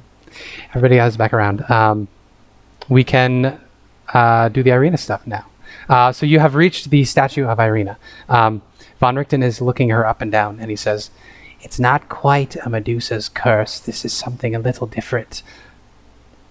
And he lays his hand on Ireena's shoulder, and he says, "Poor child of light, you deserve so much better than this, so much better than this place. Are you ready?" He looks to you, Rory. Yeah. And then he squares himself off, and lifting the mace in front of his head, he stares at it and closes his eyes, and he whispers a prayer. He says, "O Ezra, Father of the Mists, who watches over us all, hear my prayer. Restore this beloved one, this haunted one who has so long suffered for the evils of another. She is innocent. She has a life to live, joy to experience, heroism to do, and love to fulfill. Bring her back to us. Restore to us Ireena Kolyana as she was before this curse came upon her." And he is going to cast Greater Restoration using his mace, his new mace, as a spellcasting focus. Yeah. So there is a a high-pitched squealing sound as Ireena's statue form begins glowing a bright orange, and the stone it becomes transparent, and she looks almost like she's made of orange glass for a moment before that sort of just melts and falls away, and then Ireena collapses to the ground in Rory's arms, I assume. St. Markovia's thigh bone drops out of her hand, disintegrating into dust. But she falls in your arms at 1 hit point. And she looks up at you. Actually, I don't think Greater Restoration heals. No. So yeah, she would just be unconscious. In theory, she would be at the HP she was before because she didn't die yet. No, because she drops to 0. Go unconscious. She wasn't at 0. She got petrified. Yeah, the way the petrification works is you drop to 0 hit points, and then you're unconscious. Oh, okay. Well, I'll just heal her. Okay, that works. Healing Yes. word, 3rd level, because I only have 2 3rd levels. I only works. have 3rd level spells right now. So that's, I guess, 3d4? Yeah, Plus sounds good. 6. Oh man, that's a pretty good roll. Yeah. Whoa, nice. So There you I go, take 12. No. Yeah. 15 hit points. Yeah, so Ireena comes to life in your arms, Rory, and she looks up at you and she says, Is it you? Are we alive? I told you I'm not done here. She kisses you. Gonna die then. She cuts off your snarky remark with a smooch, and then she will give you the hardest hug imaginable, and she will say, "No matter what happens, no matter if we die, no matter where we go, no matter what happens to our souls, if you want, I'll be there. If you find me, I'll accept you. You don't have to. If you find someone else, you don't have to come back. I want you to be happy, Rory. I want you to be happy. That's all I want." My dear, you should notice by now that I don't care about the person that you used to be. It sounds harsh. I don't mean it in a harsh way.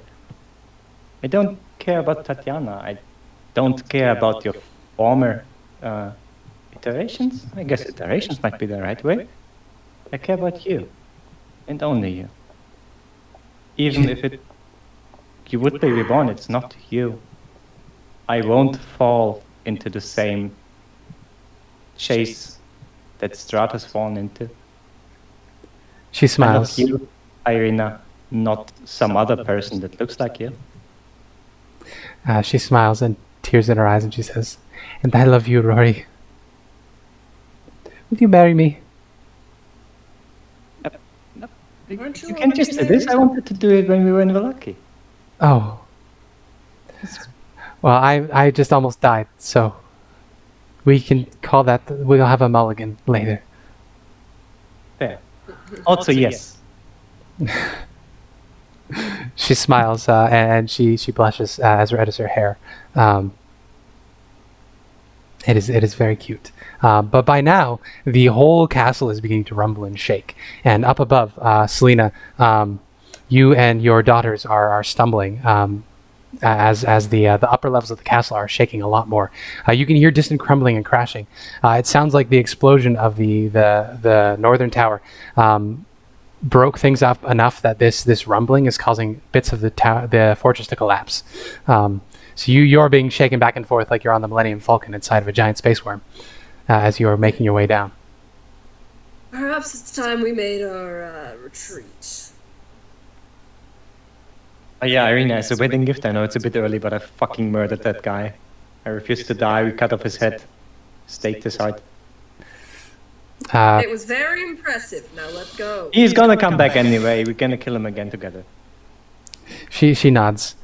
And as you're making your way out, she'll just say, "I know it had to be done, but He was still a person. I wish we could have reached him. Somehow.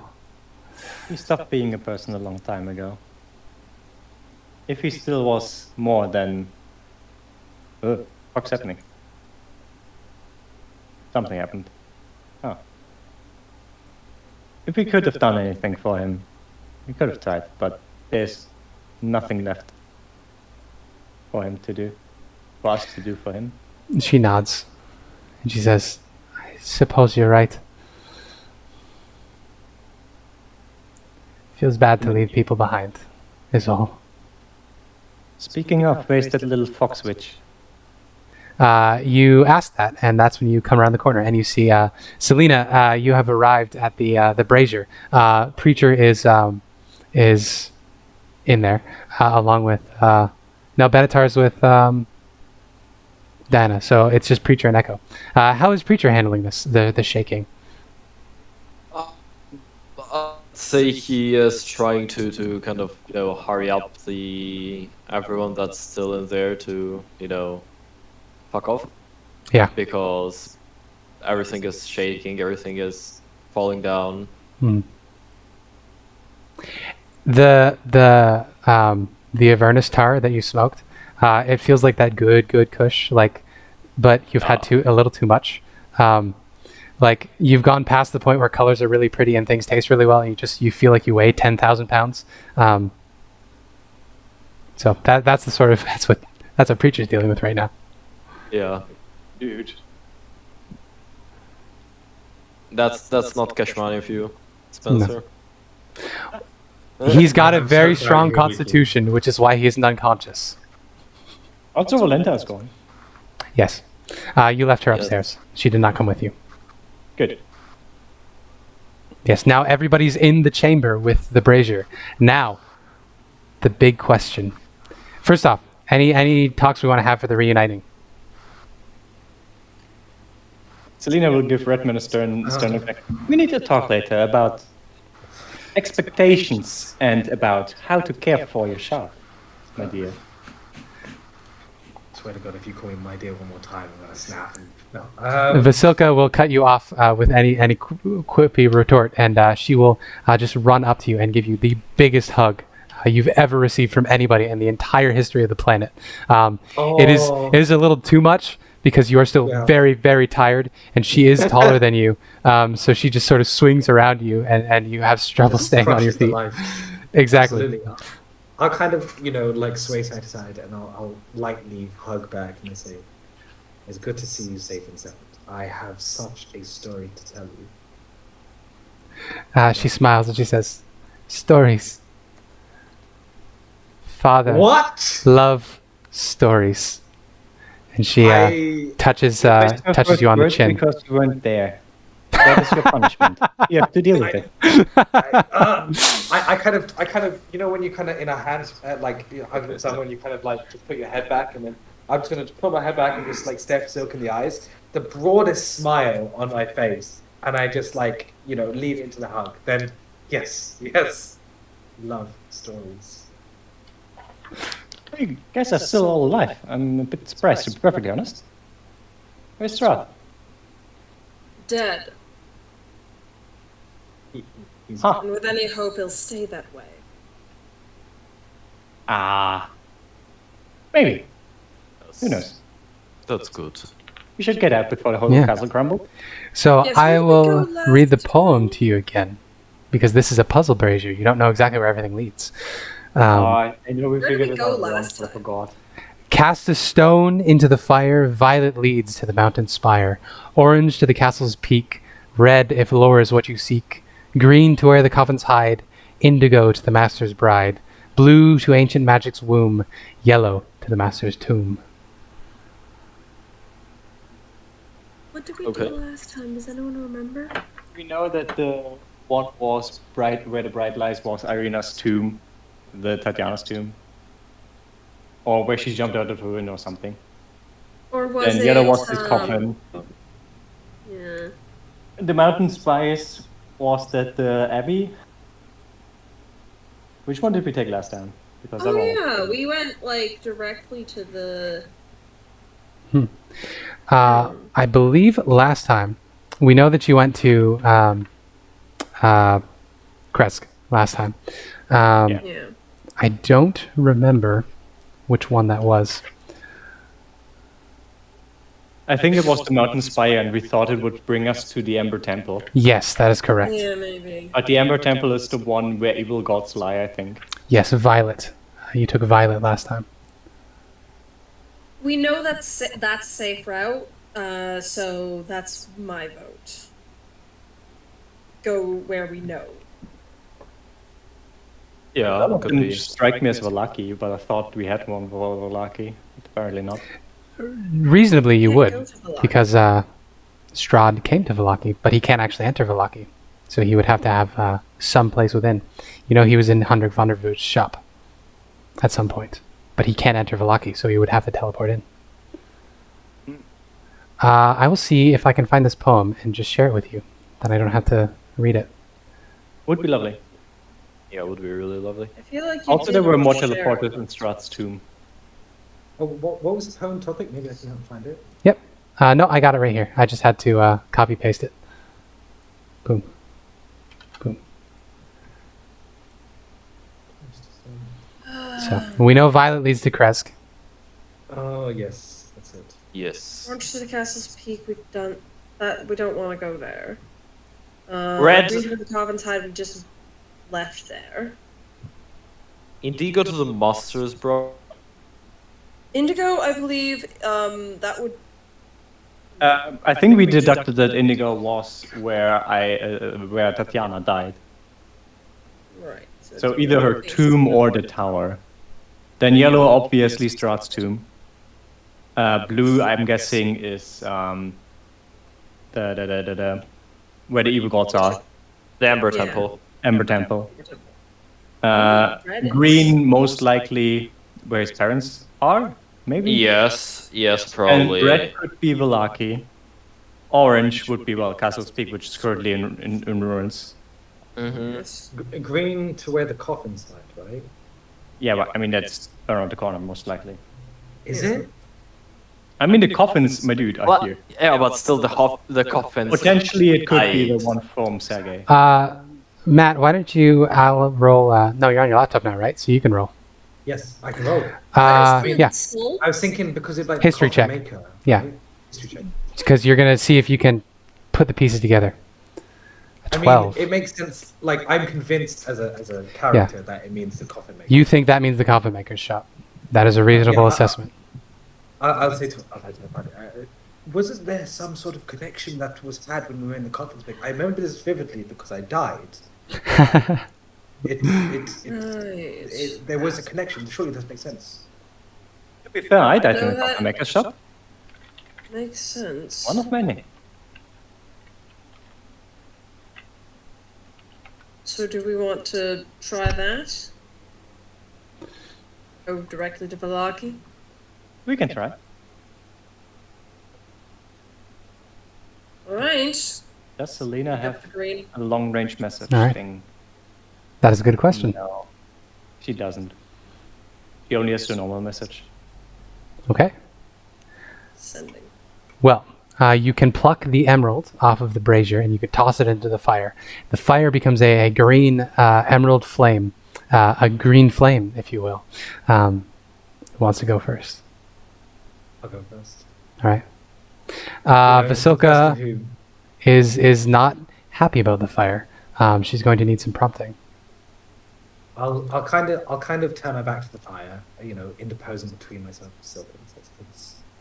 It may seem scary, it may seem difficult, but sometimes, Oh, I have an idea.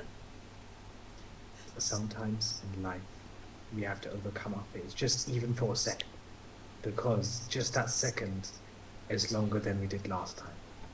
And We that could is- also just jump off the cliff and cast Featherfall, so we don't have to go into the fire, my dear. Yeah. I'm going to say, Ileena, I'm going to need you to make a wisdom saving throw as well. Okay, sure. Because, yeah, I aversion to fire. I did remember. I was just getting around to it. Mm-hmm. Wisdom. Save? Mhm. Or check? Save or check? Safe.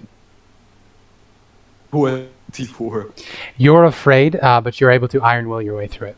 Yes. Redmond, why don't you crack open Vasilka's character sheet and make a... This would be an insight check to see how well she believes you, adding 1 from your aura. Actually, Is no. there any- She would add... no, Ireena doesn't have her aura yet. That's after level up. So it's just +1. Would she gain any advantage because she really trusts me? I'm going to say this is an innate thing with golems. So the fact that she's able to make this save at all is because she trusts you. Okay, there we go. Or check, I should say. Insight check. Okay, here's a weird thing, right? So, as you know, this forms in Silka's mind, and the words kind of try and wrangle as concepts within her. It seems like maybe my words are powered by some concepts that aren't really my own as they come in. And I would like to use the luck feature. As Hey, there you go. yeah. Yeah. You have the lucky feet now, basically. Go Can for you it. do that for other people or only for your own? Only for his own, I think.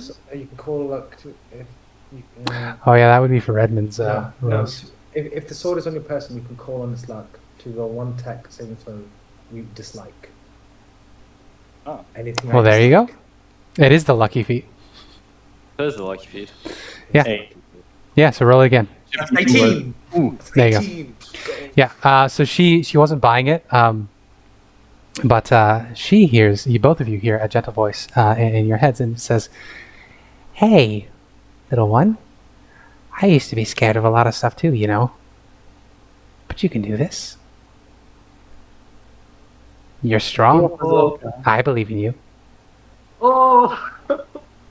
Yeah. Redmond, I'm judging your parental skills. If you My ever, parents' skills are if amazing. you ever become a parent, Don't Hey, be so children listen, I would come over Redmond to- is a I would triad come over. parenting triumph. There are 3 parents in one.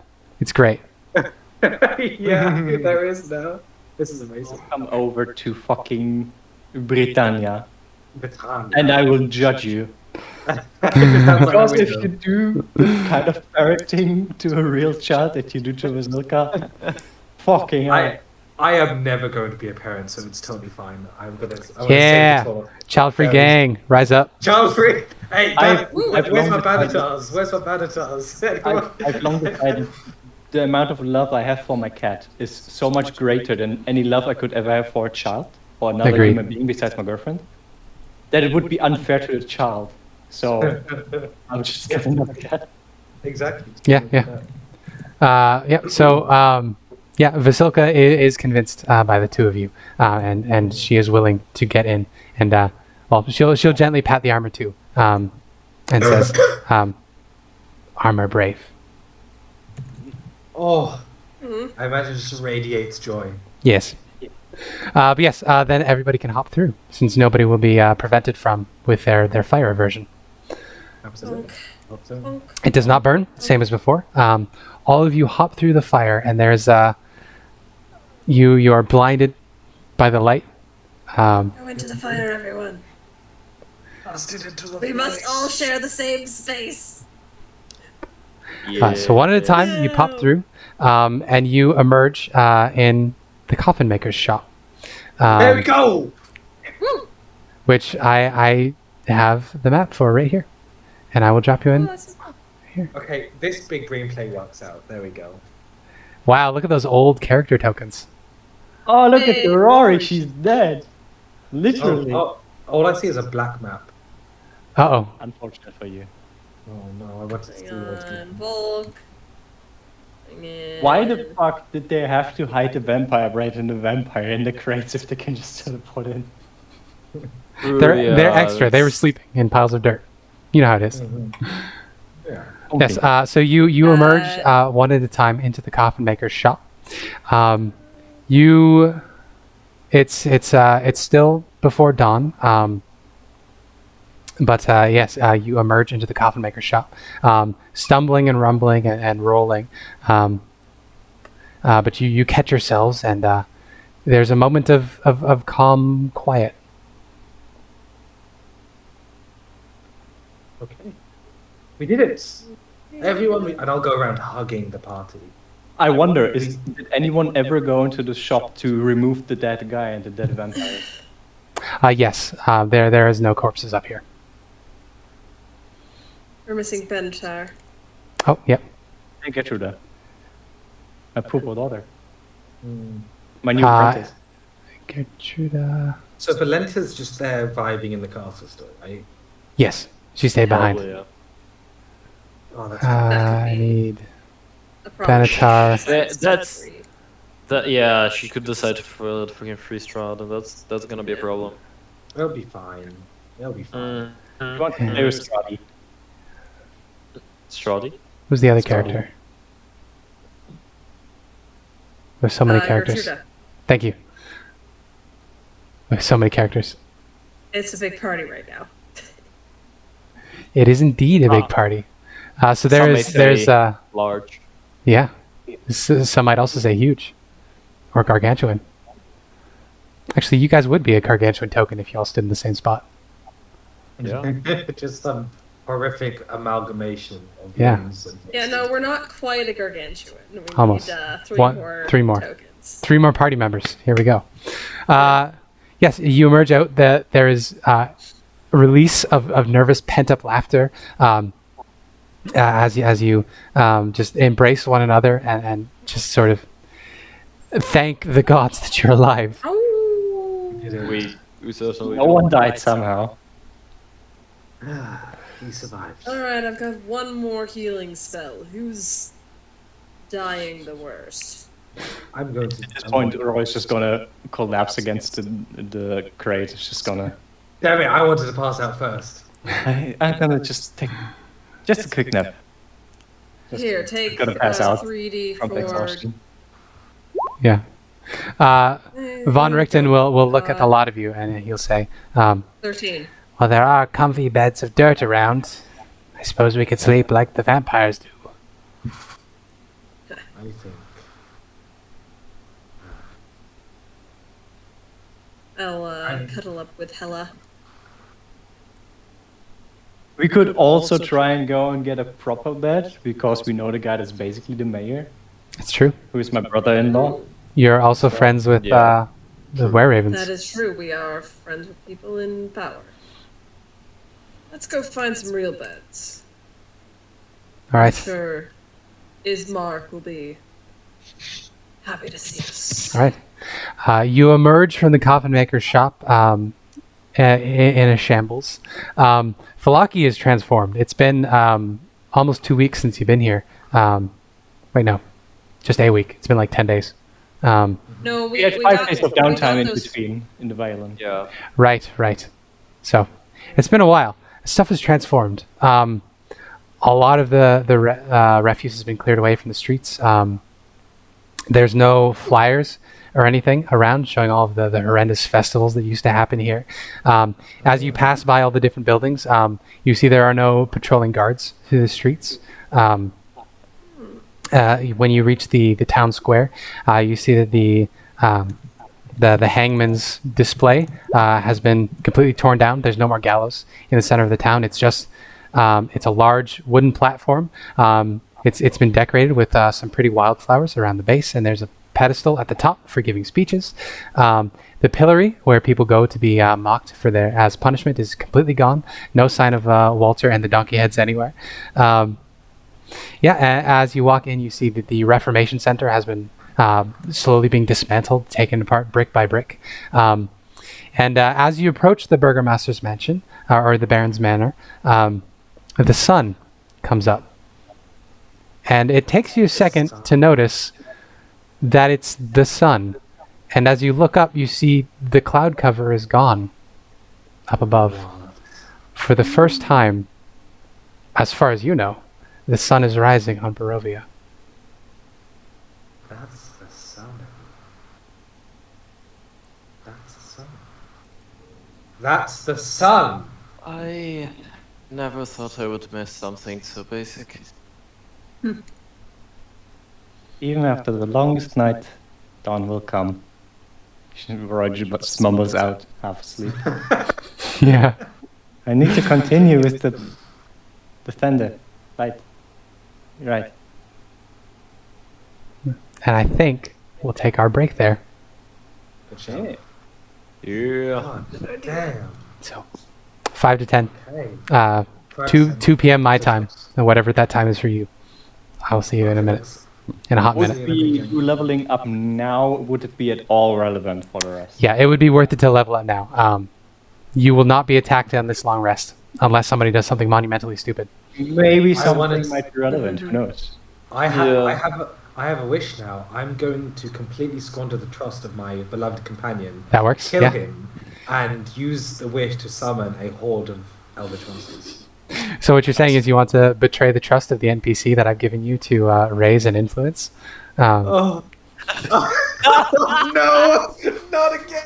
How does it feel, Red? Yes. This whole campaign's been a long con, actually. Exactly. Yeah. Yeah. You thought Rory was the backstabbing bitch? No, I was No. Redmond all along. It's was been a Redmond all secret. along. It's been a secret backdoor Red sequel just to said Fabled hi. Lands the whole time. Yeah, yeah. You see, Redmond looked kind of sus from the start. It's true. Wow. It's true. Okay, I can't hear this But hey, anymore. I'm gonna bathroom break. If you want to level up now, it'll save us some time later. But Yeah, we'll get back yeah. to that when we're back. Oh my roll 20 is really fucking right now. I said, yeah, roll me a dice. It literally says rolling the dice, ... I've never seen that before. Rolling dice. And it is not doing it yet. Okay, let's take average HP for our With cleric. mod plus level. Well, nice level cleric gains. What do I gain? I gain 5th. No, right? I gain 5th level spells. Yeah. You mean Let's what? go, No, cleric. Wait, you are cleric? Ireena is a cleric now. Oh, double cleric. Yeah. But she's an order cleric because time to be a fucking battlefield captain, battlefield general in the middle of everything. Hey, we And, can be double level 5 clerics and be a fucking OP now because level 5 is absolutely ridiculous. Yes. Do I get new cantrip? Do we get new cantrip? No, we Like one new don't. cantrip and then on spells. Nah, it's level 10. It's level 10 for new cantrip. But higher proficiency bonus. Mm. Yes, and another time, yes. Time to Well, drag a whole bunch of more new spell spells onto slots. my character sheet. Oh, damn right. Level 4 is still the one where you have 3 slots. What's cleric 5th level? 5th level spells are bad in general, I know. What do we have? We Well, have some of them are Dawn. really, really We good. have Dawn. Yep. That's. What do I get with my big. crit domain? We get domain spells. Dominate person, modify memory. I will never use them. Let's see what order we I got a get. couple new Mass healing word and no wait. No. Commune and dominate person. I get new. What does commune? What's commune? Wait, I can contact my deity finally. I get new wild shapes. That's nice. I'm almost done with That's the level up already. It's just Okay, commune HP with and, nature. well, On a new cold. slots. Also, I need to Conjure elemental. zoom off for Delta Secrets. Ah, The worst part about being a prepared caster is getting all your spells in yes. in. It is a problem. level 20. It is a problem. What spells do we get? I just realized Yeah. something. Hmm. So Rory will switch over to the half plate, which gives her, what is it, like 15 plus dex? It gives her 17 AC. She will also, if that's okay, take the +2 shield that Celina found. That will give her 21. I guess so because I'm using a two-hander anyway. And she is marrying Ireena, which gives them, if they're close to each other, +2. So Rory suddenly goes from 13 to 23. Do you want me as the local cleric doing the? Because you need I to think do the it. preacher in the church where she first started learning about the faith of Lathander and accepted I it can as master. would be marketing. True, it would be. Oh god, fucking damn! Shield of Fate, I can have fucking 25. I have reincarnate Yeah, I'm now. taking one now. Ah. Reincarnate is a fun spell. I get planar binding. Let's go. Me too. Alright, we can only prepare one more spell. Yeah, that will, I want it to will prepare be. Dawn and just stand in it, but...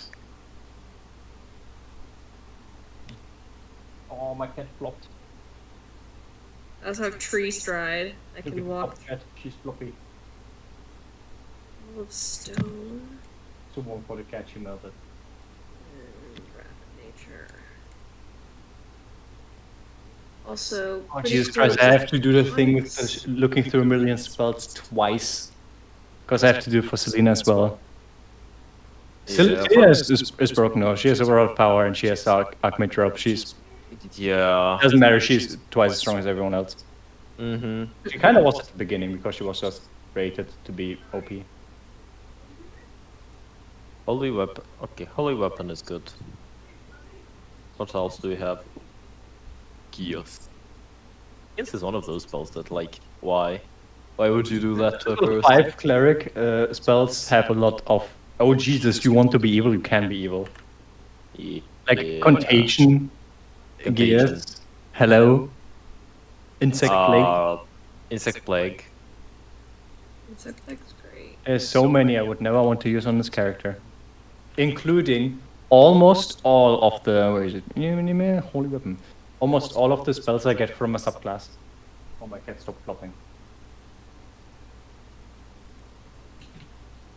Because from my subclass I get Charm Person, which I don't want to use, but it's fitting that I have it. Disguise Self, which is also fitting. Mirror Image, which is also fitting. Pass Without Trace, because broke days. Blink and Dispel Magic, which are fine. Dimension Dawn Polymorph, which are nothing special but very useful. And then Dominate Person and Modify Memory. So, almost all of the spells I get from a subclass are spells I would thematically and roleplay never want to cast. What are you? But it makes sense for me to have them. What cleric are you? Trickery. Trickery. Trickery is nice. I wanted to go for Light Domain because of Thunder. And then it was like, yeah, but Trickery, and then you have like a Mirror Self. And it has like a lot of rogue aspects. And it was just so fucking fitting that I had to do it. Like, it was just on point. It makes sense that she would have these abilities. And it made me happy. So I took it. Yeah. Even though Light Cleric gets Fireball. Meow. Eva. I love my cat. Mass Cure Wounds. Mass Cure Wounds is really good, and I get it as an always prepared one. Also, just putting it like I get commands, which is good. Heroism. Heroism is really good. Really good. Also it fits like the theme. That I get Hold Person, pretty good. Zone of Truth, never used. Mass Healing Word. Slow. That was really good. Compulsion, yes. Compulsion. Kinda, you know. Wasn't not- that like years, but only like you can't do one thing or something? No, Compulsion is a creature of your choice that you can see within range, creatures, any number. Pretty much, here you must make a Wisdom saving throw. A target automatically succeeds if it can't be charmed, blah blah blah. On a fail, it's affected by a spell until a spell ends. You can use a bonus action each of your turns to designate a direction that's horizontal to you. Each affected target must use as much movement as possible to move in that direction. On its next turn, it can take its action before it moves. After moving this way, it can make another Wisdom saving throw, try and end the effect. Yada yada yada. It cannot be compelled to move into a deadly hazard, and so on and so forth. It's weaker gears. Plus, it needs to be horizontal to me, so it cannot go away from me. Pretty bullshit. They have Locate Creature. Could be useful. And now I have Commune. And I want to fucking cast Commune. So I'm done with one of my spellcasts. It's time to do the other one that is even worse. Problem, I I haven't even Commune started Mage. with mine. No. Okay, commune and dominant person are. I'm just gonna sign them down. That those are my fun spells. Fun Is it spells. Rory managed to overtake Celina in HP. Oh, Rory HP finally does- managed to have 1 HP more. how much is HP does Celina have? 74. Rory has 75. Jesus. I have. I 57. told you, this iteration of Celina was created to be fully focused on combat and absolutely destroying stuff. So, about that plus She has I- 18 Constitution, 20 Intelligence, 14 Wisdom, 13 Charisma, 12 Dexterity, and -2 Strength. Hello, Diva. You want some So about that, I about can that, now become Ankylosaur, a big white moose, a giant lightning eel, a giant scorpion, a giant snapping you have turtle, 3 creatures or now, a right? killer whale. Ooh. Yeah. do you have flying creatures now too? Oh shit, that is Yeah, I've had flying for a while. Oh, okay. Oh yeah, Celina also has Warcaster and Resilient with Constitution. Oh, that's dirty. She has a +10 in Constitution saving throws and makes them with advantage for concentration. To be honest, Preacher was also created for that. She can also give herself a +4 after the minimum Constitution that she can roll is a 12 if she rolls 2 net ones. Nice. And a 1 on d4. Like to be honest, Preacher was built the same because Sentinel and Slow. I mean, we saw that against Volenta. It was like, Yeah. oh no, we only have 2 PCs against like one of the mini-boss, and we completely, absolutely annihilated that combat. Phantasmal Killer is pretty. If Phantasmal fucking Killer naughty. works, then it is really, really good. But most of the time, it's just like, oh yeah, nothing happened. I wanted to kill somebody, and it didn't work.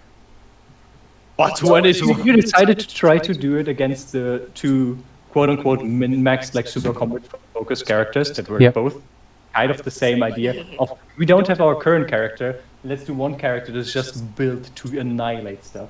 Which characters are these? So, am I gonna I'm cast? calling you my deal, my dude. Sure is nice to get a long rest. It is. Yeah, it Wait, is. forget the wizard spell list. Like a lot of like when I have a lot of combats without a long rest in between them, You did have it one. changes the way. We did have one, but still, it was like more than the typical, one combat than rest. Mhm. It It's does really, seem- yeah, it does change the like general how Strains how of resources. yeah exactly the resource I mean- management. Isn't D&D kind of like stereotypically meant to be played where you have 4 combats, like 4 or 5 combats every long rest? Yeah. The abilities are balanced so that you're supposed to get a lot done between long rests. But Yeah,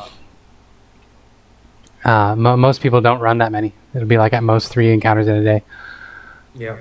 for that, I had an idea that I actually tested out with my players. They actually quite enjoyed it at the time, where we decided it was kind of a really dark fantasy, really low magic setting and everything, and we were like, yeah, long rests are a fucking 7 days, Yeah. and normal long like 8 hours, it's for short rest. Yeah. That puts a big strain on resources, and the way that players try to solve everything with anything but combat, it's Yeah. so good. Yeah. It is like the first 17 sessions of Fablelands. Yeah. My first group experimented with that back in like 2016. So we still had no idea how to do anything. But it was different. It didn't feel as cool. Does play different, yeah. I like definitely the power different, fantasy. But we didn't really we rested in the towns That's true. because it was all like we rested in basically every town, and we didn't really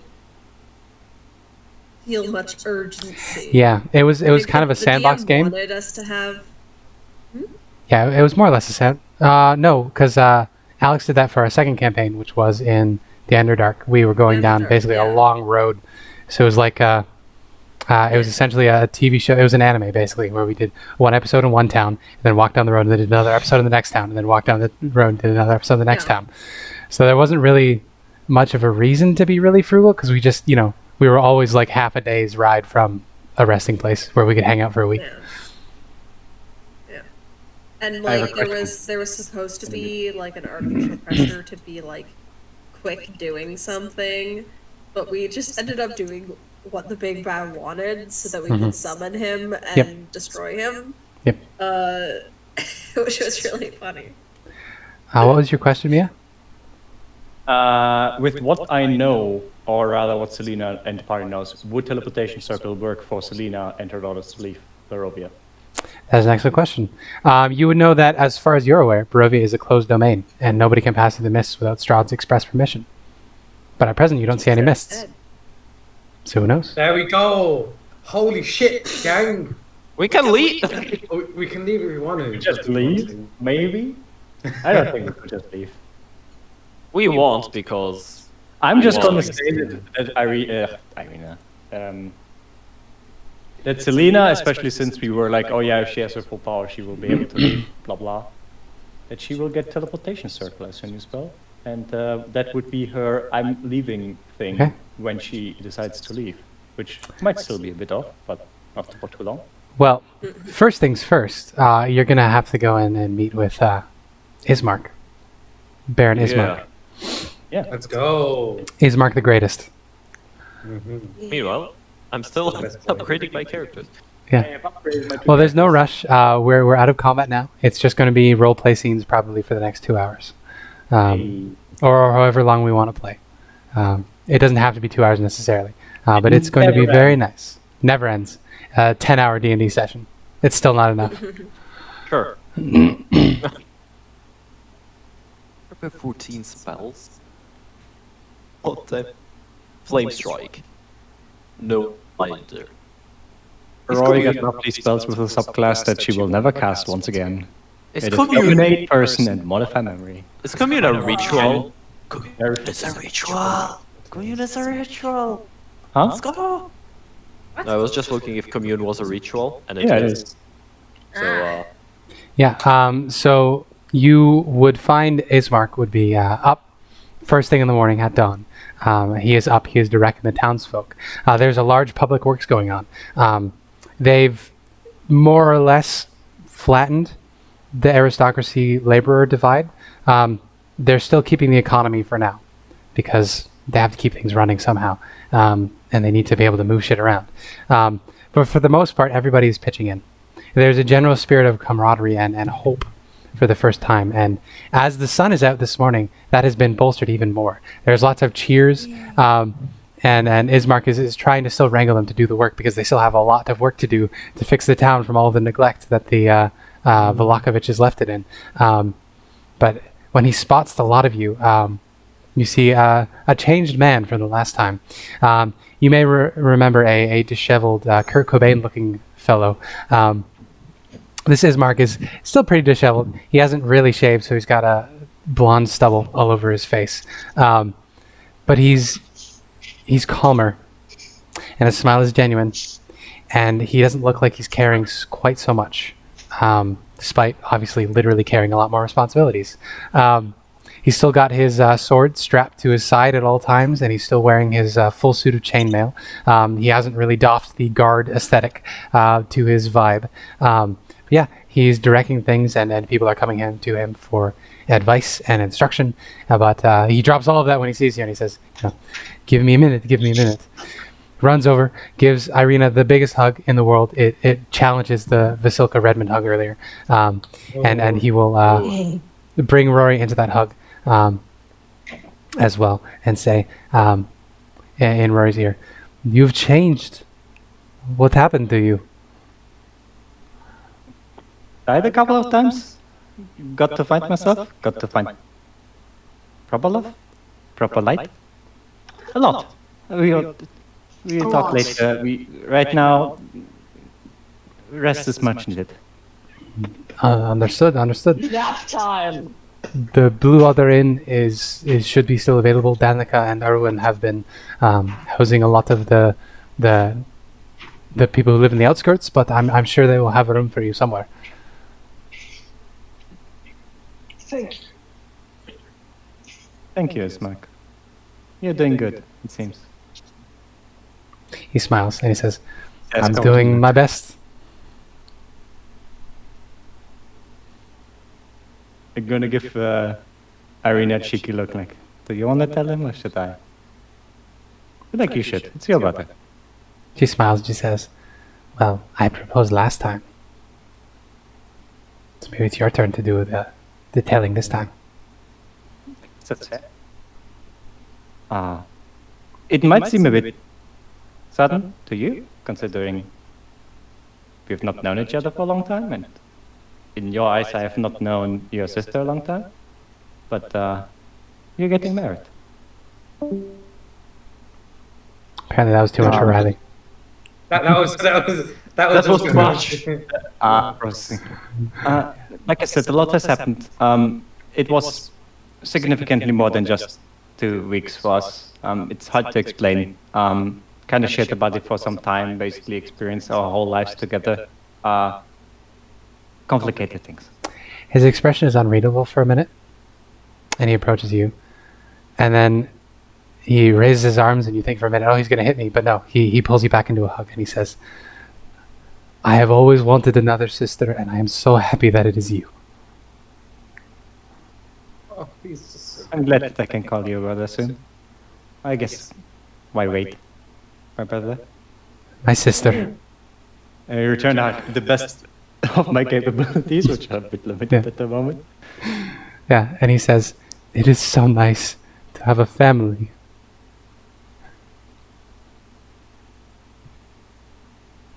But like she's just like slowly losing consciousness in his arms, like Yeah. struggling to stay awake. Yeah. Yeah, but then he will, unless there's anything else you want to have happen in this scene, he will direct you and help you out to get to the Blue Water Inn, which indeed has been converted into, well, it's always been a taproom and inn, but they've sort of expanded it. There's bunks all over the taproom. They're housing a lot of the people that lived in the outskirts who didn't have the sort of social clout to be able to live within the city walls under the previous administration. Everybody is given shelter in the walls now. No questions. They will make room.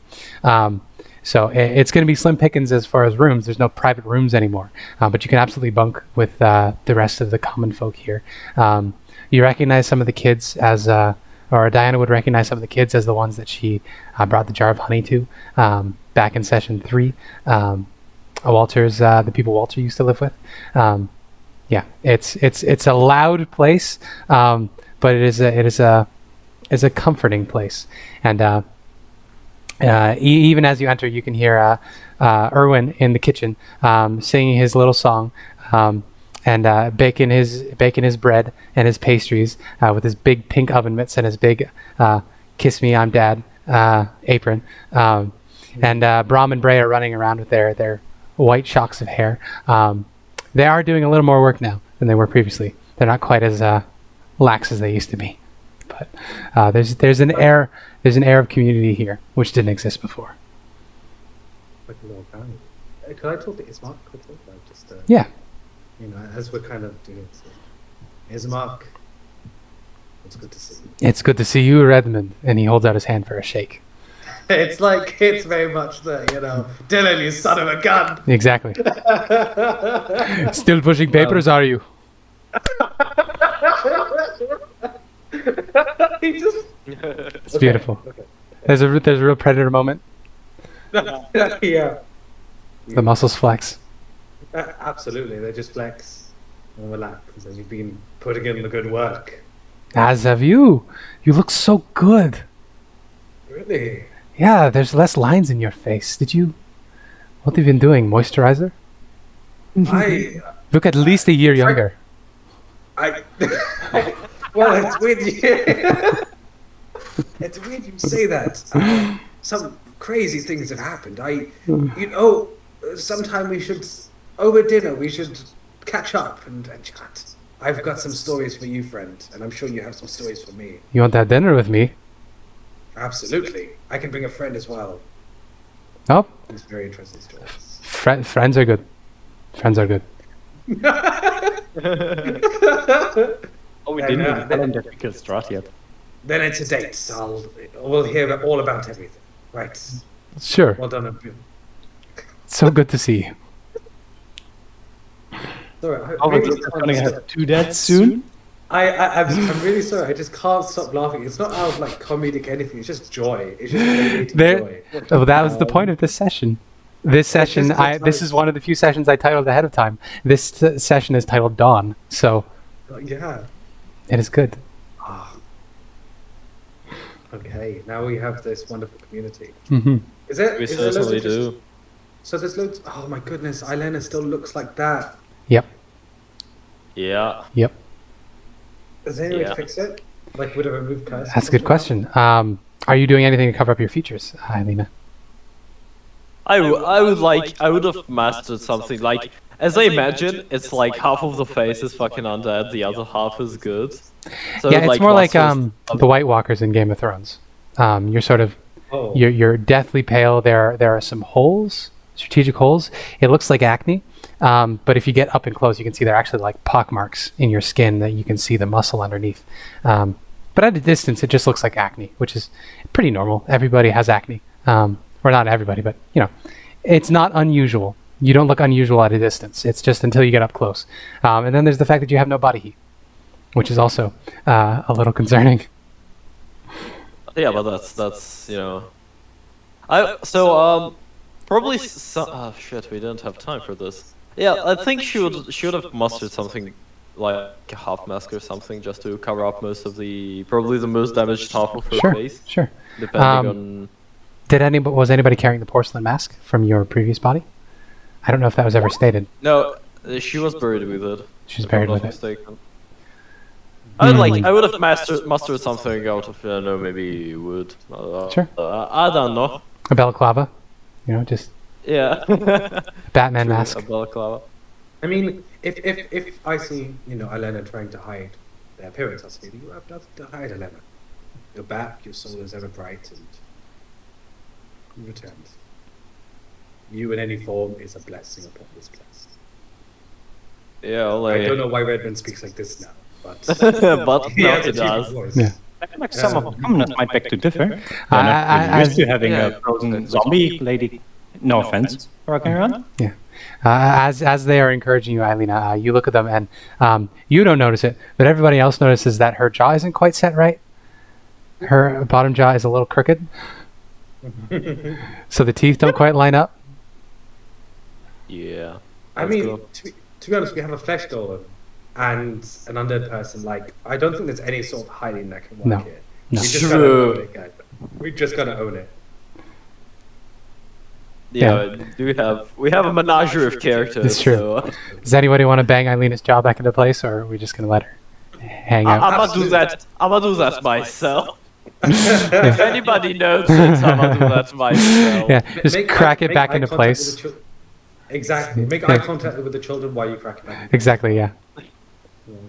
Yeah, make contact with the silk and crack it back. Yeah. Exactly. Never not weird, never not weird. Yeah. So you can absolutely spend the day here. Take your long rest. Take your breather. Do your level up. You feel stronger, haler, and hardier than you were ever before in your lives as you gain this level up. And that's you look back and you realize every victory you've gained over Strahd, you felt stronger and taller and younger in ways, more vital. You are empowered. But with every little victory over Strahd, you feel more capable, and it is a good feeling. Beyond all of that, the sun is up and the sun keeps rising, and there's no mists. The children are laughing. Around the midday, Ismark noticed that nobody is actually doing their work, and he just declares it a holiday. They're going to call it the Day of New Dawn. From now on, every year, they will celebrate the Day of New Dawn. So the kids go out and play in the area outside of Vallaki, which is not covered in mist for the first time in anybody's memory. One thing, The sun is painfully hot to you, Ileena. It hurts to be in the sun and out in the direct sunlight. Not like vampire levels of hurt. It's just uncomfortable. You don't know if maybe... I mean, the sun certainly shines like a torch. Maybe it's a giant ball of fire out there in space somewhere, and it's just upsetting to be near and look at. Yeah. The sun is an eldritch monster. I would mostly, stay in the shadowed, at least as much as I can for it not to stand too much to the common folk, because I don't want to get burned. That's true. But yeah, I would like. Then I would like to go shopping for a couple of things during the day. That works, yeah. For you, Yeah. so to speak. There's a certain tiefling girl that used to be a vampire that had a very thick sun-blocking cloak. That's true. And I feel like you can have a better use for it than I do. True, but so like I would fumble with some of my spells later. But yeah, if it doesn't work, I'll revert back to you. So yeah, I would like to go do some shopping. First of all, I would like to order an actual decent mask to cover up my features. Yeah, absolutely. Absolutely. And one of those, steampunk general cloaks, the kind of wait, I have a ref pretty much what I'm going for. Mm-hmm. Kind of that kind of thing. Yeah. New clothes and stuff, and then I would like to fondle a bit with my spells. Yeah, so looking like a Full Metal Alchemist Brotherhood character, you emerge from the tailor shop. Exactly. Then probably find a place far from the sun, and start really concentrating on around 10 minutes or so, and I wanna now. She starts to understand that her power is no longer self-given somehow. Mm-hmm. It is different in nature. So yeah, I would like to commune. Commune. What are you looking for? Whoever gives me power. Okay. Probably. Interesting. So you reach out with commune, looking for what is giving you your power. And first, you feel not exactly a warm presence, but a presence nonetheless, a powerful, majestic presence begin to push its way forward to answer your questions. But then you feel a different presence, also powerful, also imposing, also heavy, and the two of them conflict with one another. On one, you see pillars of silver adamant. You just see structures of silver as far as your mind's eye can see. When the other pushes itself forward, you see a black, vast emptiness. And there are just pinpricks of light in that vast black emptiness. And there's a singular dead star in the center of that emptiness. And these pillars of silver and this single black star in realm space are fighting one another inside of you. I'm going to need you to make a persuasion check. If it is below a 10, you will talk to the corpse star. If it is above a 10, you will talk to the pillars of silver. Okay. So, I either talk to pillars of silver or to Azathoth, who lies in the center of the universe, the blind idiot god that dreams about. Oh no, wrong game. You said persuasion. Because you are trying to persuade which one of them is the one you want to talk to. So if it's a good persuasion, you'll be able to reach the pillars of silver. If it's a bad persuasion, you'll reach the other one. What was the a 10 be? 1, 2, 3, 4, 5, 6, 7, 8, 9. I think that would be the bad one. And then 11, Okay. 12, 13, 14, 15, 16, 17, 18, 19, 20. Yeah. So 11 to 20 is the good one. 1 to 10 is the So bad I- one. So you need to roll under over 5. Yeah. But you- So the corpse star tries to wiggle its way in, but you manage to push past it, and you reach those soaring pillars of silver instead. You have visions of a castle in the clouds. Silver structures made entirely of silver, somehow held aloft in the clouds. And yeah, this presence speaks to you. Welcome back, Abby. Welcome back up again. That's what the present says. Yeah. It turns out Abby is your god. Oh Oh no! my goodness. What do you mean? In this campaign and the other one. Yeah. Do we want to catch Abby up real quick on what happened? Oh, yeah. So we escaped Castle Ravenloft. Yeah. We arrived at Vallaki. We had a momentous occasion with Ismark. The sun is rising. There are no more mists. Everyone's dancing, having a good time. We're absolutely vibing. And It's a communist paradise. They have established the dictatorship of the proletariat. It is beautiful. Yes. So everyone's happy. So far? What about like people that used to worship Strahd? What do they eat? You haven't encountered any of them yet. At present, you've just been hanging out with all the poor laborers who have been organized under Ismark as a sort of a public works thing.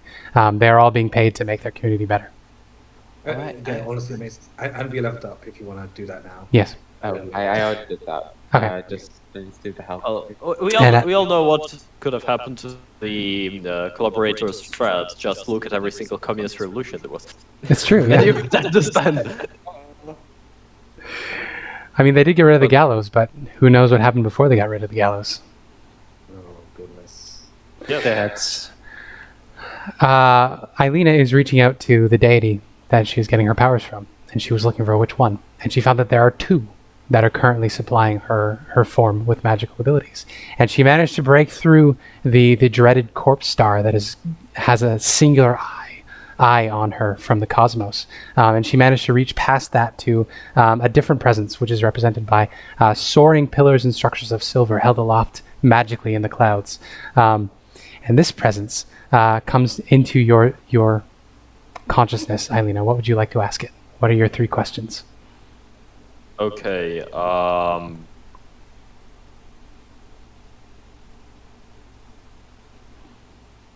Shit. Let me think there for a moment. Okay, so I don't like the light red. I'm asked if I am cursed. Yes. Okay. Can you remove that curse? Unclear. Okay.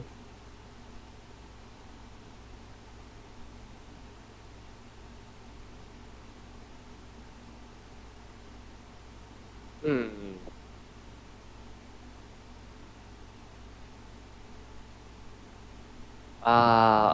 Do I know something? Does Ilena know something about deities like bound with silver? Because Hibiki knows who probably that guy is, but Yeah. If you would like to make a a religion check? religion check, yeah. And this will be your educated guess, because you have plenty of... Ileena has plenty of context clues. 19. Yeah. So he's not represented by silver, but Bahamut, the platinum dragon, is the god of lawful good dragons. And there are many sub-deities under him. They hail from a different plane that collided with Teotl a very long time ago in prehistory. And a lot of those deities got shunted over with them. And you know of at least one powerful ancient silver entity that lived in Barovia for a while. Could be him. Could be Argon Vost.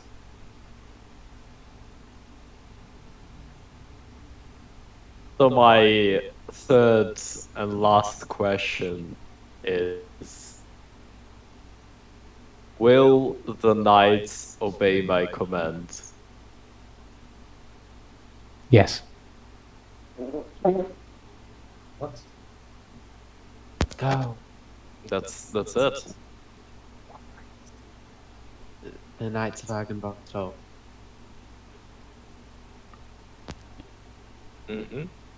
That's the end of the spell, I think, because 3 questions. Three were asked. questions. No, we had one commune. But what about second commune? In the Problem is, commune, no second much. commune. Second commune in a commune. Let's go. Yes. Who would you like to speak Let's to? go. I mean, I would obviously go to the Chapel of Lathander Mhm. for this. Father Lucian is there. He is tending to his flock, taking care of the people who are sick.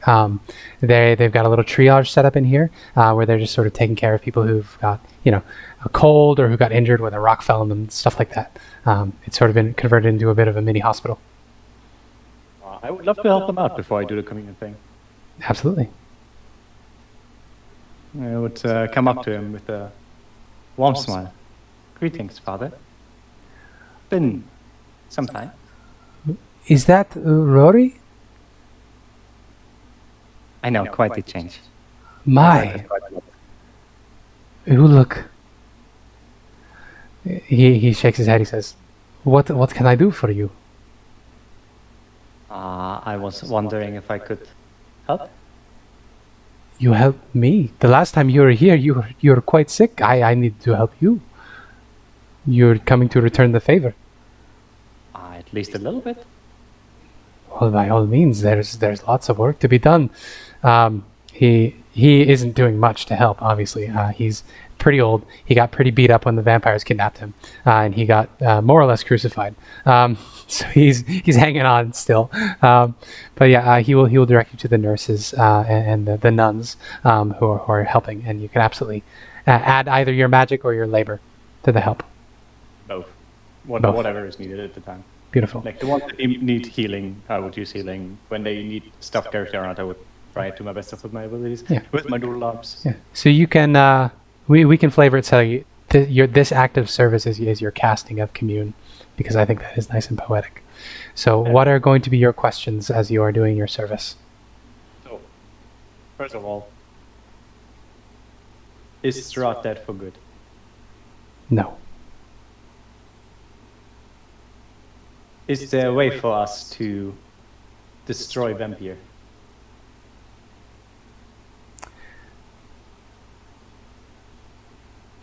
We as mortals, I might add. Not destroy. But in prison or something like that.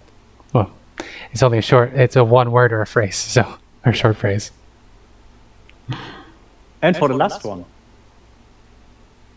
am I a tiefling? No. Yeah, I figured.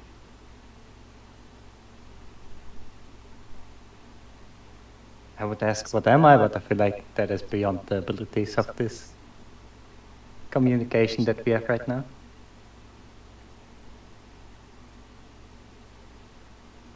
Thank you, my lord. Normally I would say you're filled with the warmth glow of his presence, but you don't even need his presence. You're just basking in the warmth glow of the actual sun. Yeah. The sun.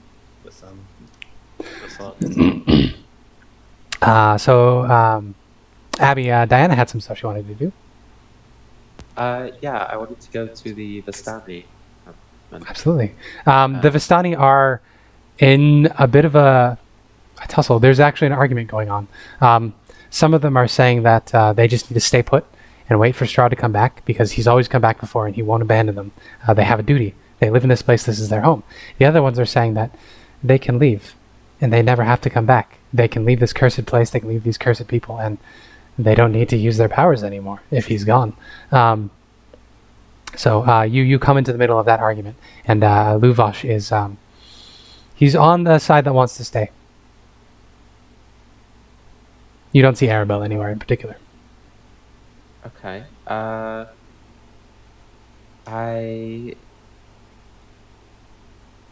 will just say, like, I'll ask Luvash. Luvash, he was, do you remind me who he was? age? Oh yes, he was the leader of the Vistani. Him and his brother ran this camp. Luvash and Aragol. Aragol was secretly a spy for Strahd, but he got when he tried to betray Strahd because he refused to kill the party. Luvash was a rude guy with Tude, but he was generally a nice fellow. Not the most honest guy, but he's not evil per se. Is he Aragol's father? Yes. Yeah. He's a big guy. He talks like this. He tells jokes, and he just wants to have a good time, and he wants to play games with you.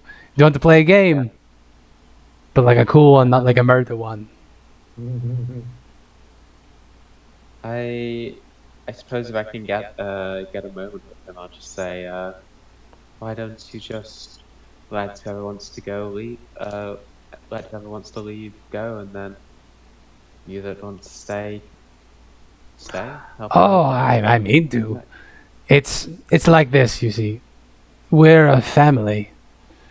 I mean, not by blood necessarily, but when you're outcast like us, when you have to travel from world to world, nobody lets you into their cities. Everybody thinks you're a dirty, filthy thief that brings diseases and corruption and degeneracy. You have to stick together. So our caravan is a family, and of course, our family is free to leave whenever they need to, but they're still our family. It's hard to say goodbye to your brothers and your sisters and your nieces and your nephews and your aunts and your uncles. Do you have a family, Diana? I suppose I do. Yeah. Yes.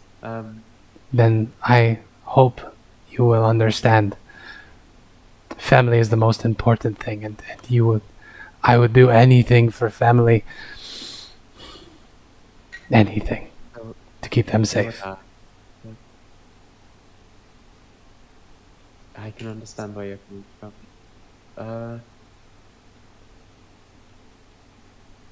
I suppose, at this point, I think, now that times are good, it could be a good try to become closer with the people of Vallaki? I'm sure now is the best time if any time they were to accept you, it would be now. Ismark has been talking to us. There is still a lot of prejudice, but I think we could have a chance. We certainly have more goods than they do. It's not a good economy. But with the mist gone, they would be able to come and go freely as they choose. Though we wouldn't really have a monopoly anymore on foreign goods. It would be a good time to move back into the city. We still harbor old wounds from when they killed our Anastasia. Yeah. But we can forgive it. It's been long enough. How long does it usually take for Strahd to reform? How long do you have the sun for? Well, depends. As far as I know, this has only happened twice. The first time is past the memory, I don't know, but recently as 2 centuries ago, he was gone for some time. A month, maybe. And then the mist returned. I'm sure you did a better job than the last ones. I hope so. Perhaps it will stick this time, eh? Perhaps we will. That's what we're trying to accomplish. Do you have? I came here looking for any like sweet treats, cake. I got some Treats, honey. you're looking to wheel and deal then. Yes, I was thinking it'd be nice for the people of Vallaki and Well then, we have goods if you have coins, for sure. And he will show you around the caravans. They do indeed have plenty of goods for sale. You are flush with cash, so you can afford all of the things here. Yeah. But they're all of the How classic medieval did we- treats. Did we get the stuff from the instant fortress? That's a good question. Would Celina have shared it? Would she have shared it though? It's quite pricey to It's raise. true. this, She could just leave.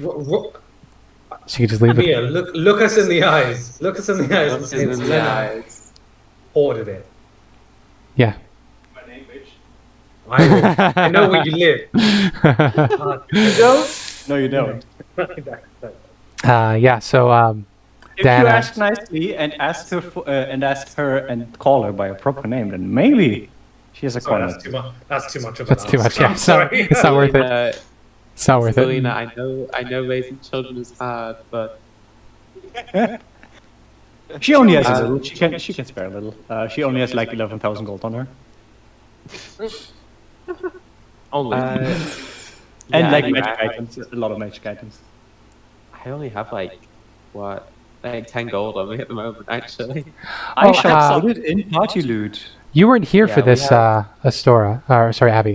You weren't here for this, Abby. But when Redmond, when they were going to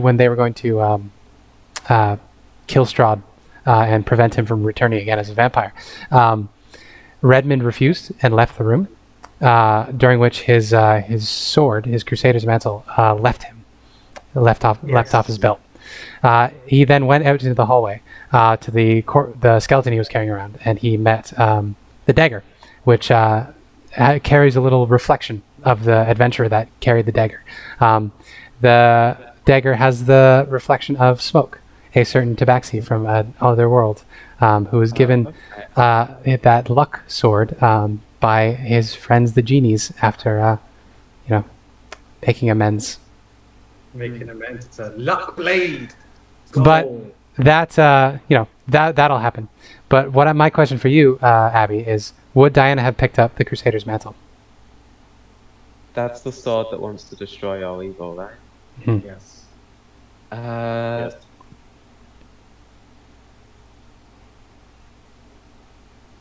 Oh, that's a decision. It is. Strahd also had the amulet on him, but I think Volk took that. And Yeah, I Volk don't took the know if amulet. Anyone took the sword. Volk took the sword as well. Oh, okay. Volk currently has Strahd's magic items. I could use this. Just, Well, you weren't using a sword. That was why I left you. that's true. That's true. Brilliant. I think she might have picked up, maybe just to like please the magic item with anything else. That works. That works.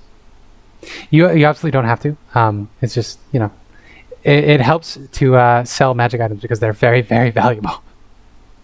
Yeah, I don't know if she would sell like a sentient That's magic fair. item. That's fair. Unless like she knew the buyer. That's true. it That's feels- true.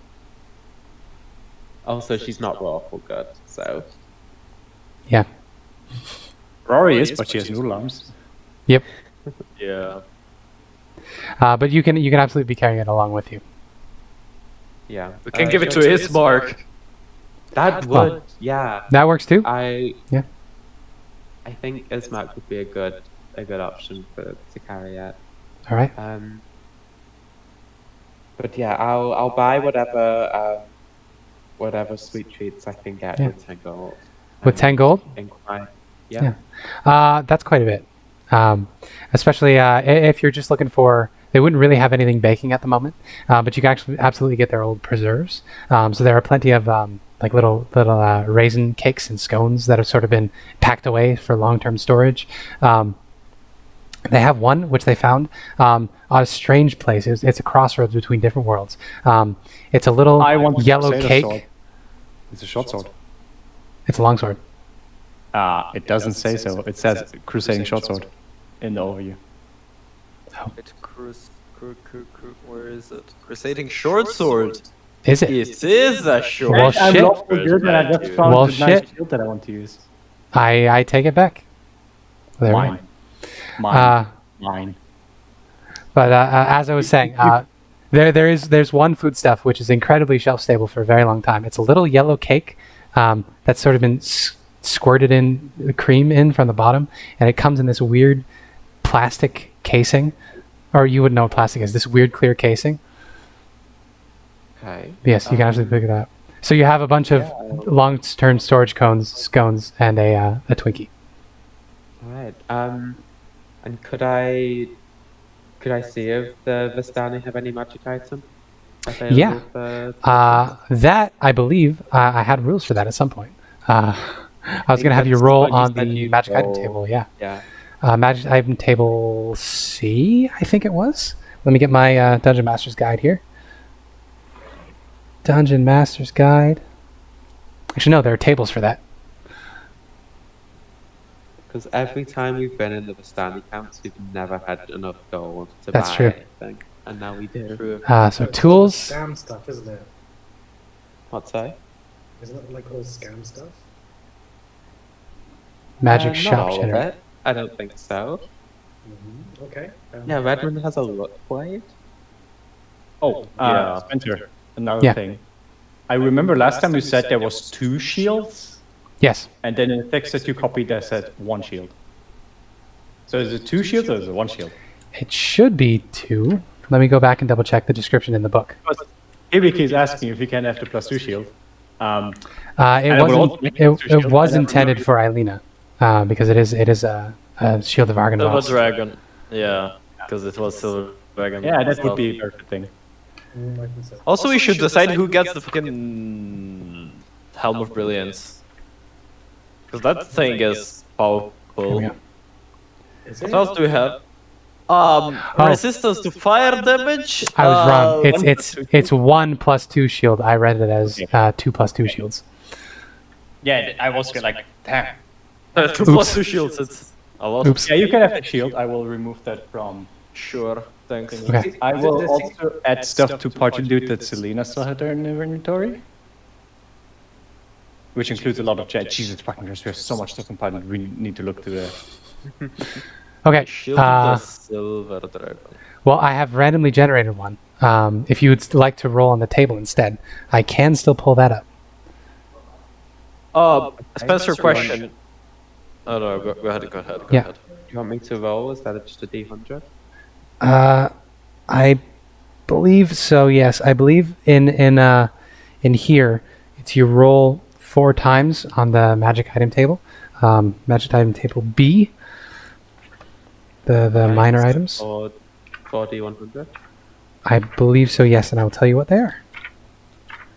Right, that is a 95 and 88. You know, you can read them in chat. You're not going to remember them, though. Let's just list out.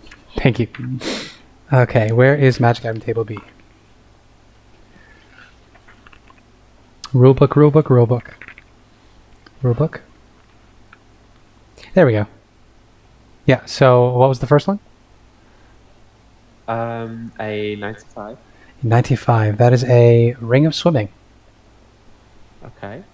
So you an can... 88. 88 is goggles of night. Oh, those might be good for some of us. Redmond mostly. Yeah, 68. That is a Kyogtum's ointment. I don't know what that is off the top of my head. It's a healing salve type thing. Well, there you go. Was it? And then a 93.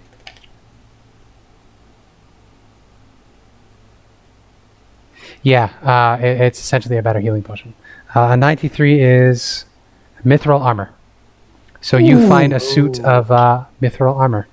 It is actually... Could I... You know what I'm going to say? It's, for thematic purposes, because this is Elven area, I'm going to say that they uncovered this recently. With the rollback of the mists, they found a very, very old remains of one of the Dusk Elf warriors who fought Strahd when he first came to this valley as a human, and they managed to salvage her armor off of her. So it is a suit of mithril chainmail with strategically placed plates to be aesthetic for a Final Fantasy game. Okay. Chainmail is heavy though. Not Well, mithril, it's mithril, so it's nice and light. though. Light as a feather, but hard as dragon scale. That's not as good as the leather for me.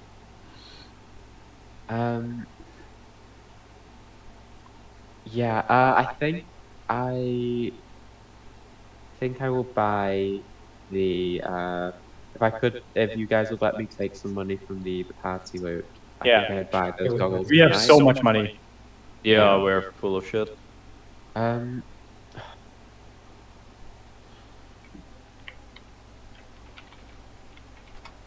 Yeah, the goggles of night. How much are those? The goggles of night are of night. It is a... Come on, load. It is uncommon, so that's going to be around 300 gold pieces. Alright, yeah, I'll buy them as like a present for Redmond. Beautiful. So I will drop that. Can I pay that in... Wait, elections worth half a gold. Half, yeah. 100. Yeah. Yeah, I'll subtract that from the party. How expensive is plate, guys? 1,000. 1,500. Oh, sorry, 1,500. And I don't have the strength to wear plate! Fuck my life. It is 1,500 even. Yeah. I Alright. spent 760 gold. Goggles of night and a little are bit more. goggles of night are in the magic items list. Is it okay to use that if that's alright? Yeah, Yeah, I was... that was the point. Yeah. Oh, did you want to RP that, or do you want to just hand wave it? We can RP it if you want. I have another present for you guys that I'm going to get. So do you have a strength of 13, Diana? Diana has a strength of 10. 10. So I can't... All right, yeah. use Unfortunate. strength. You could Wait. take just the shirt. There's no strength restriction on the shirt. But it's mithril, so it doesn't require the strength to wield it. You're right. I can't. It would be worse instead of leather. If the armor normally Sorry. imposes an advantage on strength checks or strength requirement, the mithril armor version doesn't. There we go. Exactly. But you're saying the stats would be worse than your studded? Yeah, the only thing that would be the same is half plate or full plate or splints, actually. Gotcha. I agree with doing the thing. But if anyone else would like, would anyone else benefit from mithril? Are you sure? change? Because it's a 16 as the base AC, and then you would add 2 of your dex. Yeah. It would make it an 18. No, you want that because it's heavy armor. It's heavy Texas armor. medium armor. Yeah. This is I was heavy. thinking of medium armor. My apologies. Rules. Yeah. Well, Wolves suck. Yeah. Imagine. Imagine you rules. I should actually check how many things I'm attuned to. I think I might be at 3. Who joined? I don't see anybody new. I think we just joined and Oh yeah. left and rejoined. Oh okay. So is that all you wanted to do out there, Astora? Or Abby? Yeah, I also want to go visit. What was his name? Vogan. Yep, the blacksmith. Mission. Yeah. Yeah, If possible. Oh, sorry. Do you wanna add it? Sorry? You were gonna say something. Sorry. Oh, I was just gonna ask you. I don't remember. Yeah. If possible, if he has enough silver, I want to get 6 silver daggers mission. Gotcha. You absolutely can do that. When you head to the Dusk Elf encampment, part of the Vistani encampment, you see they are in relatively good spirits. They're all veterans. They're pretty rough off, but they're doing pretty all right, and they're smiling and they're playing their music, and those that can are reciting poetry and songs of victory to one another. You don't see any sign of Casimir. But as you come in, Rogan is working over his forge. You speak sign language, right? As a drow? Yeah. Yeah. Drow sounding. Yeah. So he will sign to you that he's happy to see you again, Moon Daughter, Moon Dancer, and he is very happy to do more work for you. So you said 6 silver daggers? 6 silver daggers. Yeah. That's, I believe. It would be. I think it's like 25 or something. Extra gold.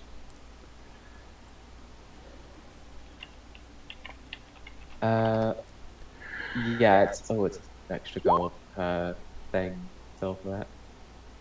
Dagger is like 20. Hmm. 100 is silver, a single weapon, or 10 pieces of ammo. Yeah, that's a lot actually. I thought it was Mhm. a lot. Yeah. We have a lot though. Yeah. I think it's worth it. Every 610, because it's 2 for each dagger plus 100. And I'm gonna get them like engraved with the tarot cards, or the tarot cards that we all got read at the start. Mhm. And for Ireena, oh sorry, Ireena, I'm gonna get like the fuck. What happened to Ireena? Ireena, fuck. Is she Ireena, okay? yeah, She's she's okay. okay.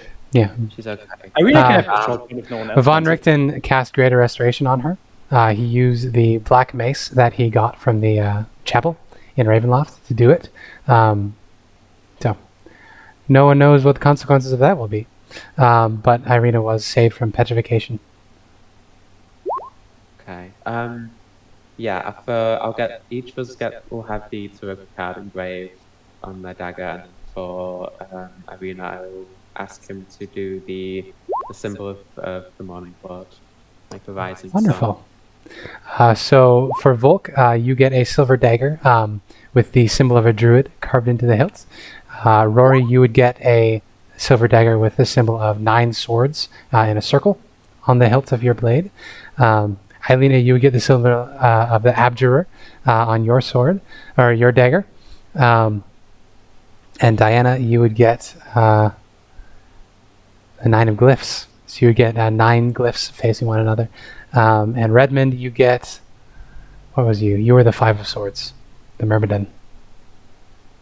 Yes. What's happening? We're getting theirs. No. Sorry, Yes. I spaced out for like a second. That's okay. Diana had commissioned silver daggers for each of you. Each one has the iconography of the card that was pulled for you back in session 2. Which is Oh, pretty cool. that's nice. So the So I have druid the for torturer Volk, on my the dagger. How torturer lovely. for Rory, the abjurer for Ilena, the traitor for Diana, and the Myrmidon for Red. Yep. And then I'll just sign to them to ask, has he seen Casimir recently? He gives you a long, sad look, and he says, the voices didn't stop when you left, and they told him that he was needed at the temple, and so he left. It happens sometimes to all of us. We spend too long alone out here, and it gets inside of us, that loneliness. I expect this was his goodbye.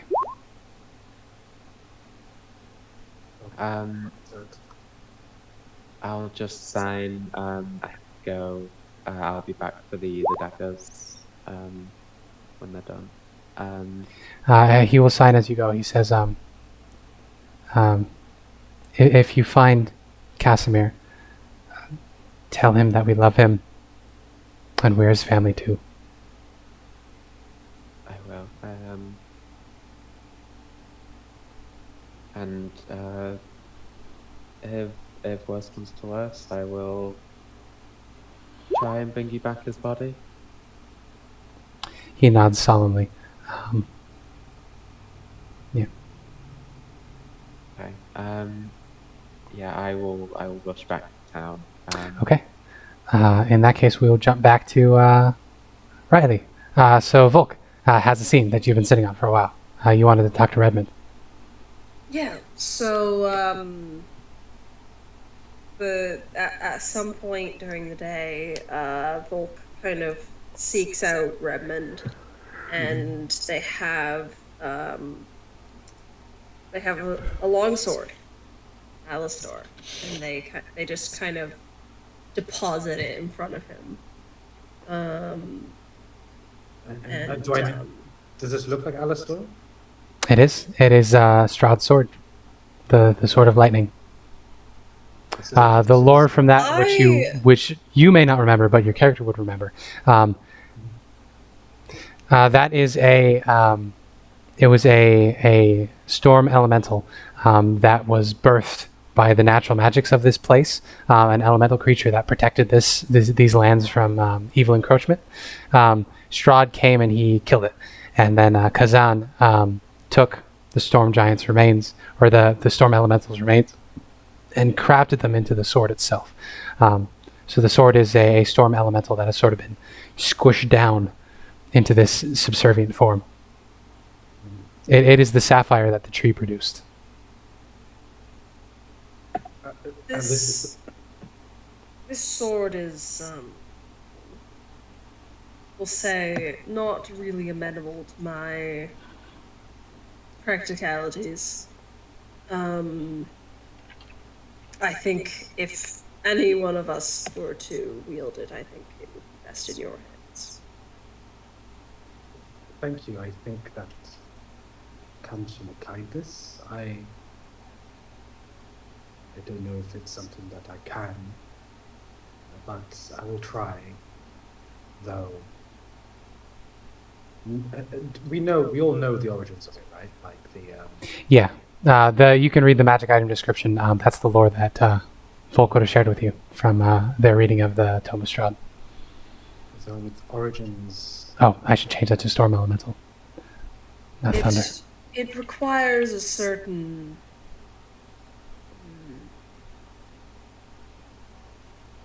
what's the word? Lawfulness, I suppose. A certain degree of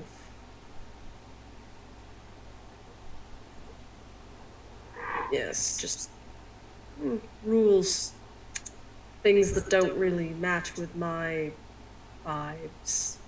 Of course, you're not one for rules. Not in the way that this sword desires them. Of course. Thank you.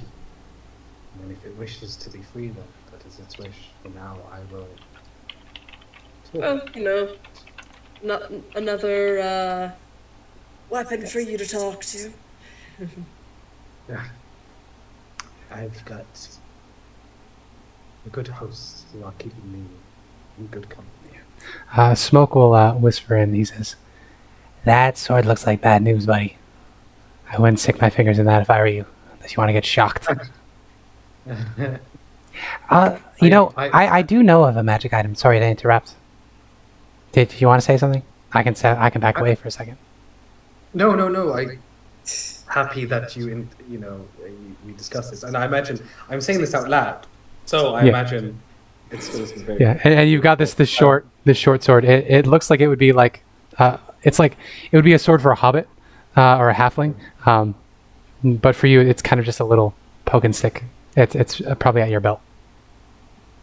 I'll reflect something. Well, I think it is definitely bad news, and probably this is a very stupid decision, but you have to give things a chance if they want to be free, right? I do. This thing deserves a chance. Well, I was just gonna say. I mean, you can do whatever you want. Don't let me tell you what to do. I'm just here for the ride. I'm happy to see whatever stories you got in store for me. But what I wanted to say is, I came here with some friends actually, and my one friend is this big guy named Beorn. He had a pretty cool set of weapons. I think you might like them actually. He called them Fists of Adamant. They were these pair of gauntlets. Yes. And Baron loved to grab people and just throw them around. He wasn't big on swords either. He loved these cestises. He died at a windmill. I don't remember exactly where, but if you can get a hold of those, they'll serve you a lot better than this old fascist.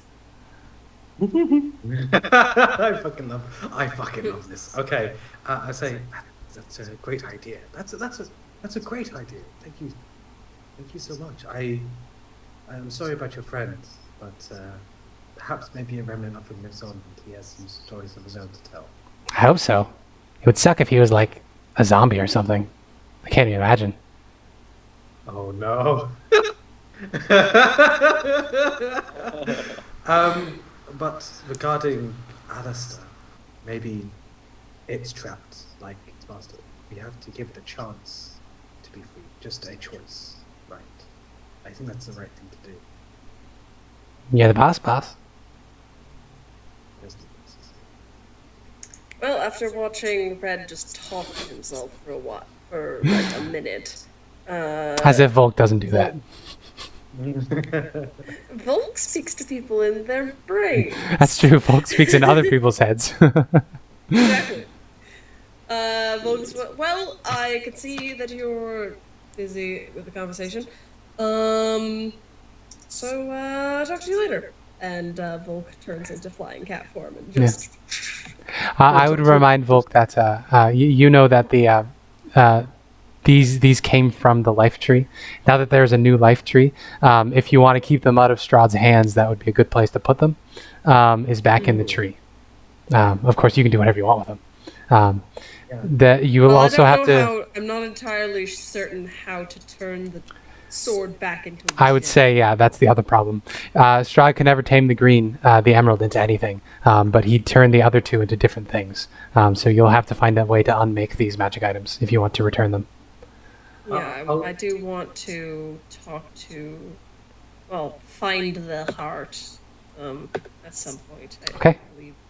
I'll attune to. I'm not sure whether I know that Diana has that or not. Okay. Then we'll do the attunement, and then we'll jump to a different scene. So yes, you can pick up the sword.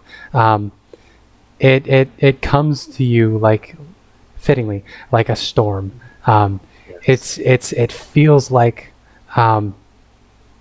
when you're a small child and you get in trouble at like I don't know, a store or somebody yells at you on the street, but like your dad's behind you and your dad's about to pop shit off.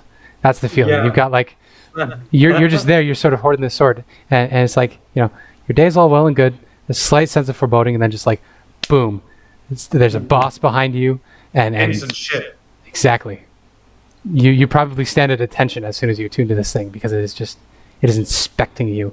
You can feel it sort of like the shoes are unpolished, lace is untied, shirt is not the regulation length, hair is overly long, these sorts of things. Listen, get fucked. It is a fascist. No, I'll say to the hello. You feel the emotional impression of greeting. There we go. I'll say Strahd is indisposed for quite some time. And it's from my understanding that you are here against your will in this form, taken from a duty that I'm sure you were proud of. Amusement. Oh, that's some bitch. My only wish is to offer a choice. Would you like to be free of this shackle, if it is a shackle for you? Would you like to return to the form before? You get a sense from this thing that you have not felt for a long time. The emotions coming out of this sword, it is a thrill. It is a pumping of adrenaline, and there's a comfort in conquering. This is bloodlust. It's battle frenzy. This thing, the sense what it is looking for, what it values, is victory in battle. This is a creature of pure neutral law.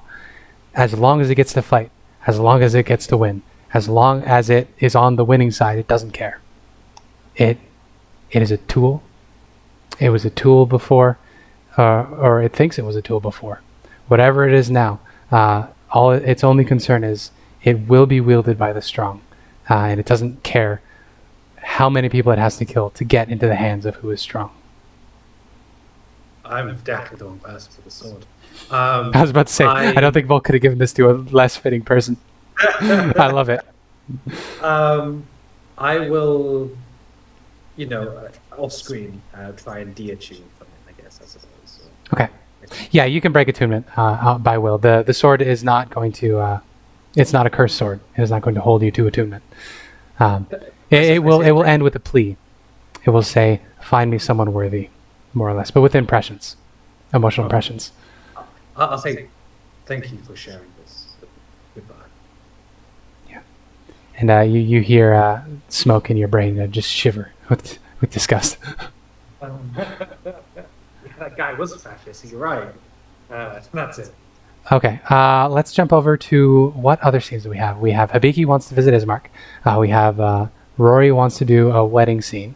No, it's something else besides the wedding. Okay. And I also want to visit Ismark together with Teotl. Gotcha. Pardon me. Right, and there's a scene with Teotl that I wanted to do. And Diana rolled for gems on the helmet. I see that. All very good, all well good, all well good. 42 run really high, damn. Yeah, damn. So do we want to do the preacher and Rory visit with Ismark? Sounds good. Okay. You will find, this is probably later in the day, you will find Ismark is sort of hanging out and chilling, and okay, then we have another scene with Volk and Diana coming up as well. Ismark is probably doing his best to chill with people. Ismark obviously loves these people, but even loving his role as sort of a leader in this town, at the same time, he feels a little disconnected from a lot of them. You can see he's laughing with them, but he doesn't quite fit with the jokes, and he's doing the small talk, but he's not quite at the same tempo as everybody else. There's still a bit of a disconnect here, but you can absolutely find him, and he's having a great time. It's just he seems a little adrift still to some extent.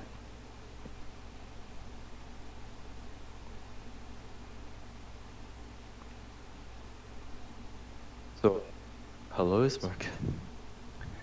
Ilena, It is me. it's good to see you. How are you? Strange. But, Well, yeah, you're wearing a mask and a heavy cloak.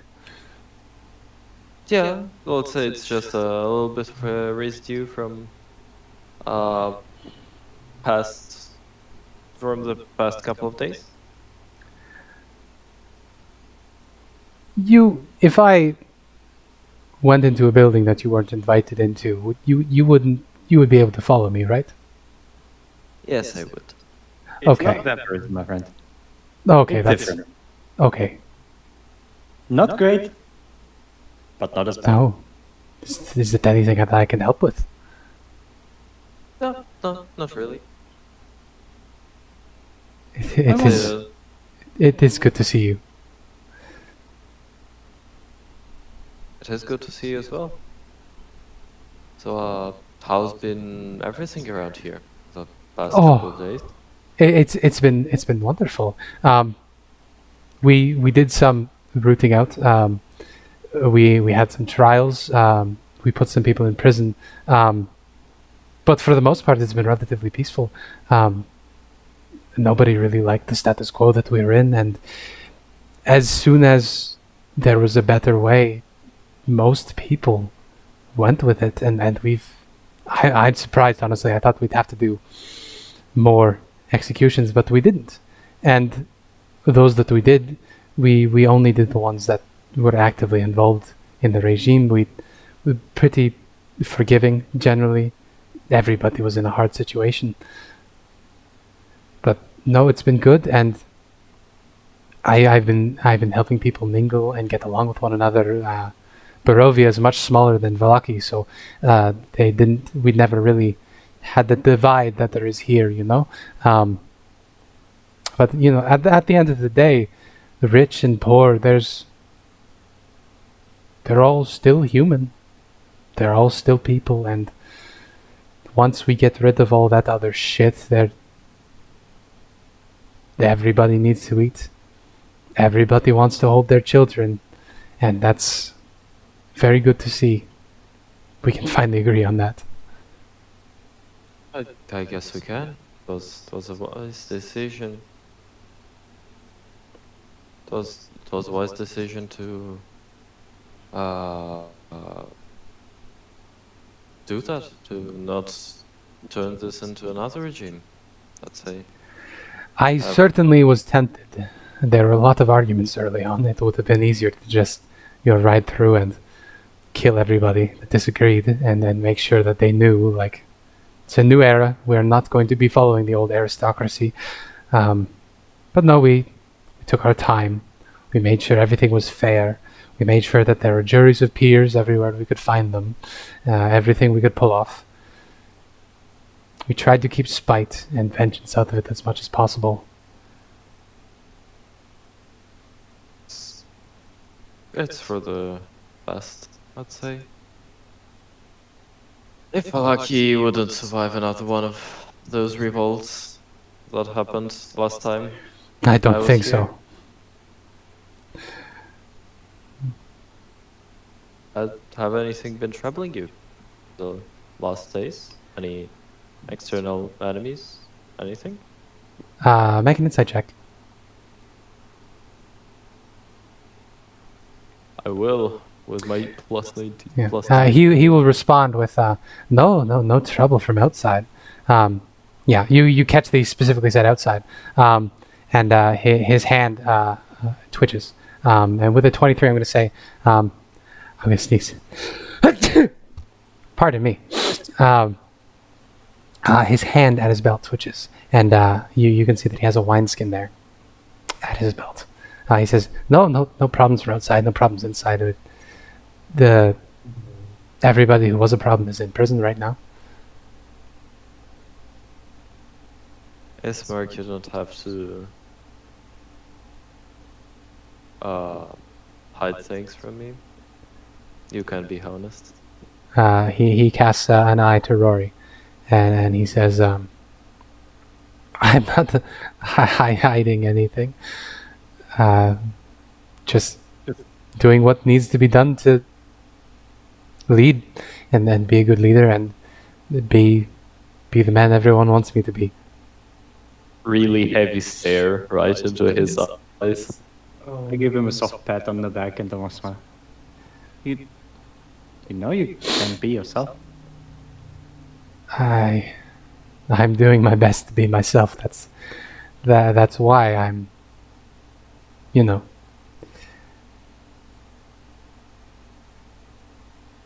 It's not a problem. I'm not in trouble or anything. It's not interfering with my work. It's just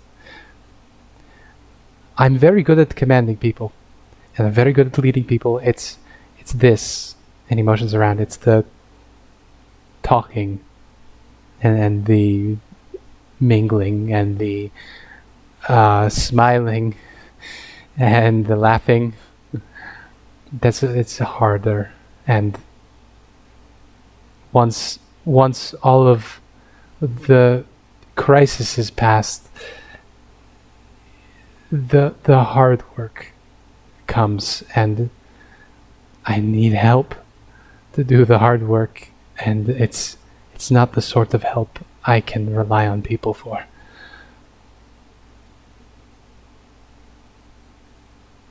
No, I'm gonna give him a hug. He's gonna earn a hug.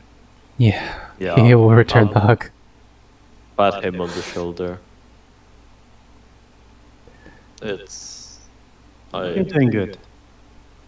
Thank Better you. than anyone could expect of you in this situation. Better than any of the others that came before you have, most certainly. That's true. I know it's a low bar, but Yeah, you should be more... I trust you, Smack. You're doing good. thank I know you. Ireena trusts you. The people of Alaki trust you. It's just... It will come over time. I hope so. Trust me. I know. I sometimes wonder if he hadn't died in his sleep like he did, if what my father would think of me here. If he would think of me. He was not a nice man, but he believed in something. Some things, at least. He He believed in a strong civil service. He believed in the community. I hope whatever part of him was not a bastard is proud of me.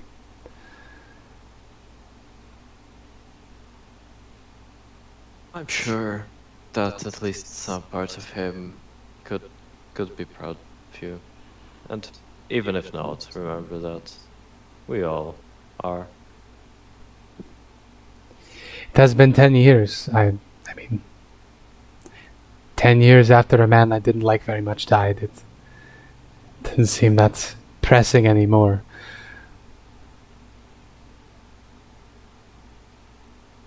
Yeah, I think that time heals. Thank you for checking in on me. I know I don't really need it.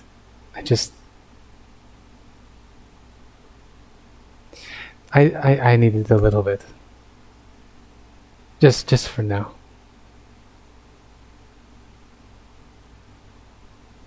We'll just nod at him.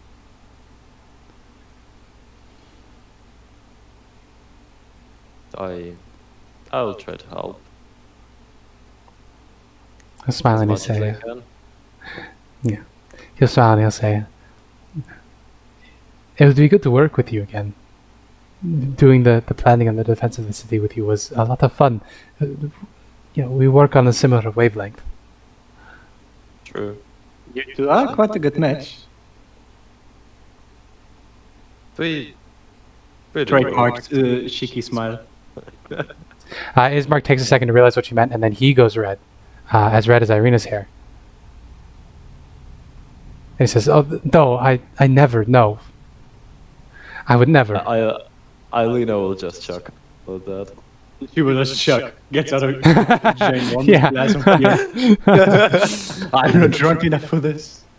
Yes. No, I would never she will presume. just I chuck would never on. presume. It's okay. Ismark. Besides, you're also attractive. It is unsettling. Oh, Rory? Yes, Rory is attractive. No. You're not getting out of this one. And I am taken. You are single. Don't be so cold.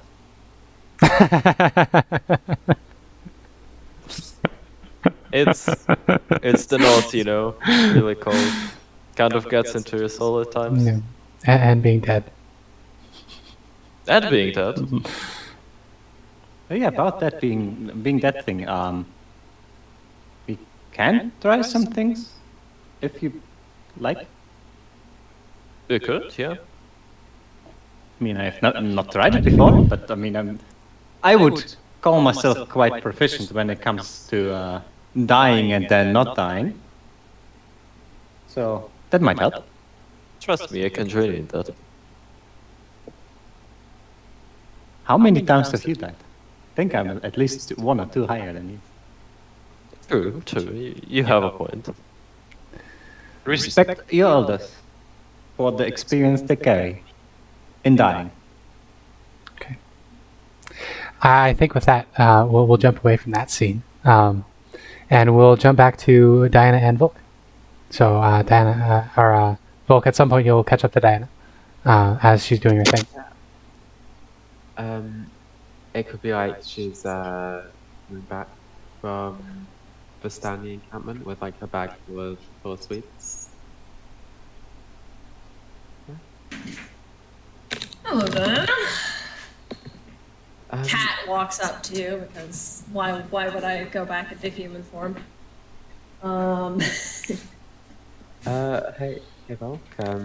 Echo will like give you a sniff. Sniff the cat. Yeah. Volk returns the sniff cordially. Stretches like a cat, like the Halloween cat. Wings outstretched as well, and then just like jumps up on some sort of surface next to you. Right. So Did you happen to retrieve anything from the, magical heart thingy-majigger? Yes, I picked it up just in case. I got I think it's Sergei's heart. Oh, lovely. I was hoping it would be, you know, an actual literal gemstone, but Yeah, you can still feel it pulsing dully in your pocket, Diana. Glowing red. I'll pick it out and show it to Volk. fascinating. Yeah, it was obviously magical, so I thought it might have some use, or at the very least, it would be good to keep away from Strahd. Yes, I have hopes of. I have a certain compulsion, not really compulsion, but an idea that's putting the gems back in the tree would be good for it, essentially.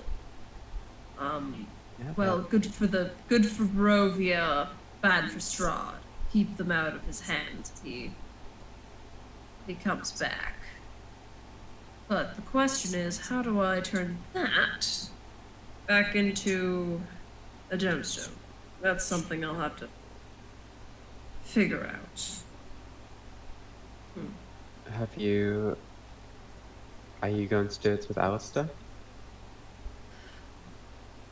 I would like to, but I'm not sure. Again, I'm not sure how, and I feel like it'll be easier with a heart than with a sword. Yeah. Perhaps. Question is how. Would there be any anything similar? Because the green one was always a gem, so. Yes. Would there be any other way we could think of that we could revert something back to its previous state? That is an excellent question. That would be Arcana checks, if you want to learn how to unmake magic items. I will happily do an Arcana check. Although you do have a very powerful wizard, as you know, who might also be able to help you with this. A 21. A 21. And a 16. All right. So with the 21, you would know that magic items can be unmade in some peculiar ways. Most of them can be unmade by the situations that they were created with. For instance, if you had, a ring that turned you invisible, if you put it back into the forge that created it in the first place, it would break, and it would be unmade. But there are other things. Certain magic items have antitheses to them. For instance, you know of a number of evil magic items that are, if they're brought into contact with their antithesis, their good equivalents, such as, say, the Book of Vile Darkness. If it came to contact with the Book of Absolute Goodness, or I can't remember what it's called. If the two books touch, both of them would disappear indefinitely. They would both be unmade. So you would either have to figure out how this sword was made in the first place, and the heart. Well, we kind of know how the sword was made. It was made when he killed, or he defeated the storm elemental. Yeah, by Kazan, who did that. Strahd made the heart himself in intervening centuries. The sword was the first one, which is why Kazan made it rather than Strahd. Well, you know what? I have Kazan's journal of dictation. The other thing you could do is you would have to find out whatever the heck its antithesis is and connect it with that. Yeah. So for the sword, whatever sort of cosmological, metaphysical thing the sword is, if you find the metaphysical, cosmological opposite, they'll cancel each other out, like matter and antimatter. And same thing with the heart. Makes sense. Feel like that would be, unless you knew some specific lore about an item, that would be very difficult to figure out what that might be, I think. I feel like, if anything, the cosmological antithesis to a sword that wants domination and ultimate law is probably Volk. Well, I'd rather not be popped out of existence. Yeah, we wouldn't. I'd we rather wouldn't want not to be. go out. I mean, I also carried it. For It's true. a day. It did give me shivers down my spine, though. It was not very fun to carry. What would be the antithesis to the heart? What is the heart? That's the question. It's a weird old heart. We get Do we have oh yeah, no.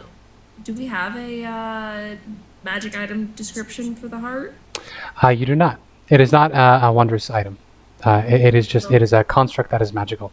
It's the remains of a different magic item, essentially. The Heart of Sorrows was the magic item, which was the heart was the power source, and a lattice work of fiberglass grew around it, and that the fiberglass acted as a stand-in for Strahd. So essentially, he had 100 temporary hit points at the start of every day. Anytime he took any damage, it would be transferred over to the fiberglass surrounding the heart. Once the fiberglass was all cut through, which is the 100 hit points, the heart would become inert for a day. Yeah, and then the lattice work would grow back. The fiberglass casing would grow back overnight, and then he would have it again for the next day. All right. So the question is, what is the opposite of an inert but still beating heart? Gift to the foes of Strahd. Why not use the heart? One does not simply walk into Ravenloft. There's evil there that does not sleep. I'm going to spend some time reading, just like kind of glancing through the Tome of Strahd. All right, so you want to do... Trying to remember and read what, basically remember what I read 85 years ago. Yeah. And try to find anything on the heart or the sword. And once I've exhausted that, I want to look through the journal of dictation and see if there are any notes in there regarding the creation of the sword, as it was Kazan's diary. Research stream, then. Volk goes on a research bender. Perfect. Yes. It feels like a very not Volk thing to do, but... It's also, it's fitting. Volk is wise. And sometimes, you have to use books to get wisdom. True. You can't access everything by audiobooks. Sometimes you have to actually read stuff. I know, it's the worst.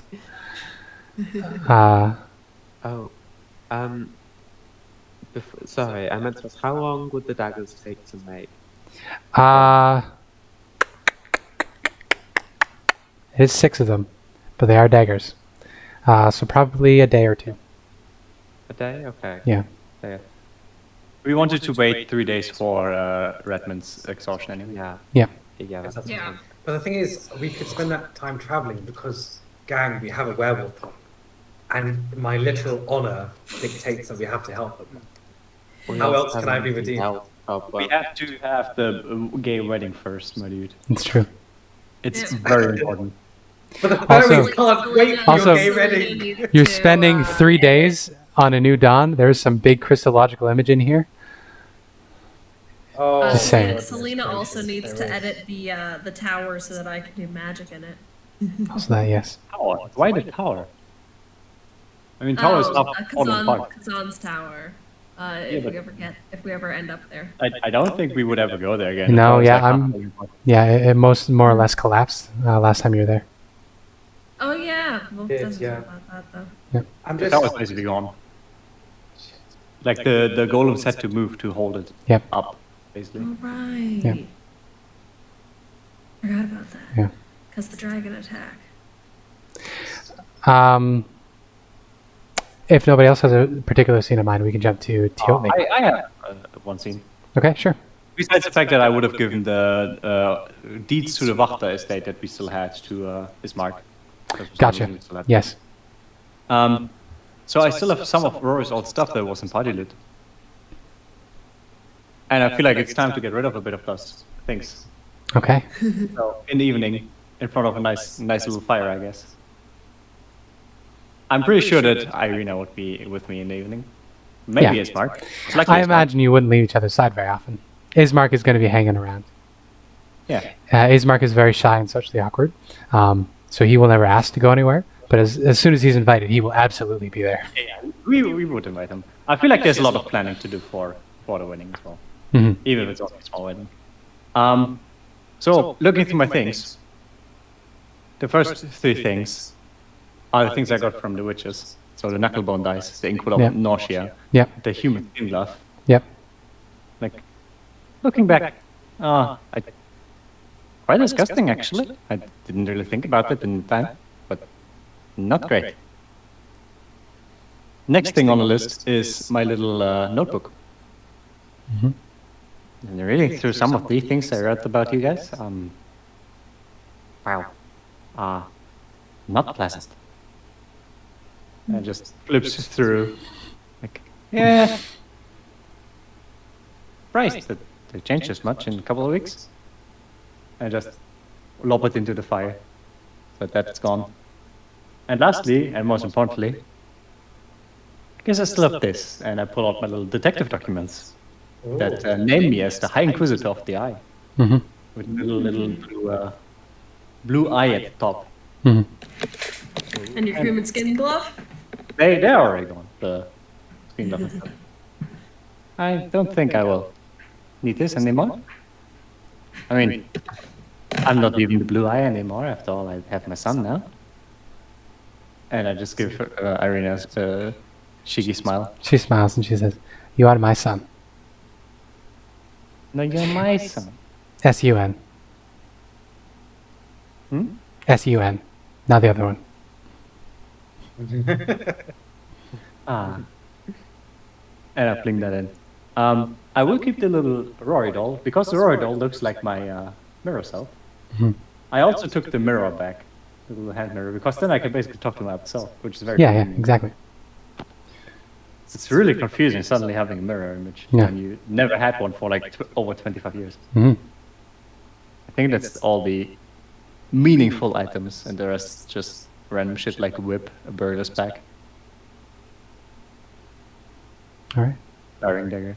Nothing of nothing important. Yeah, Gotcha. She burns her alt. Clears it all out.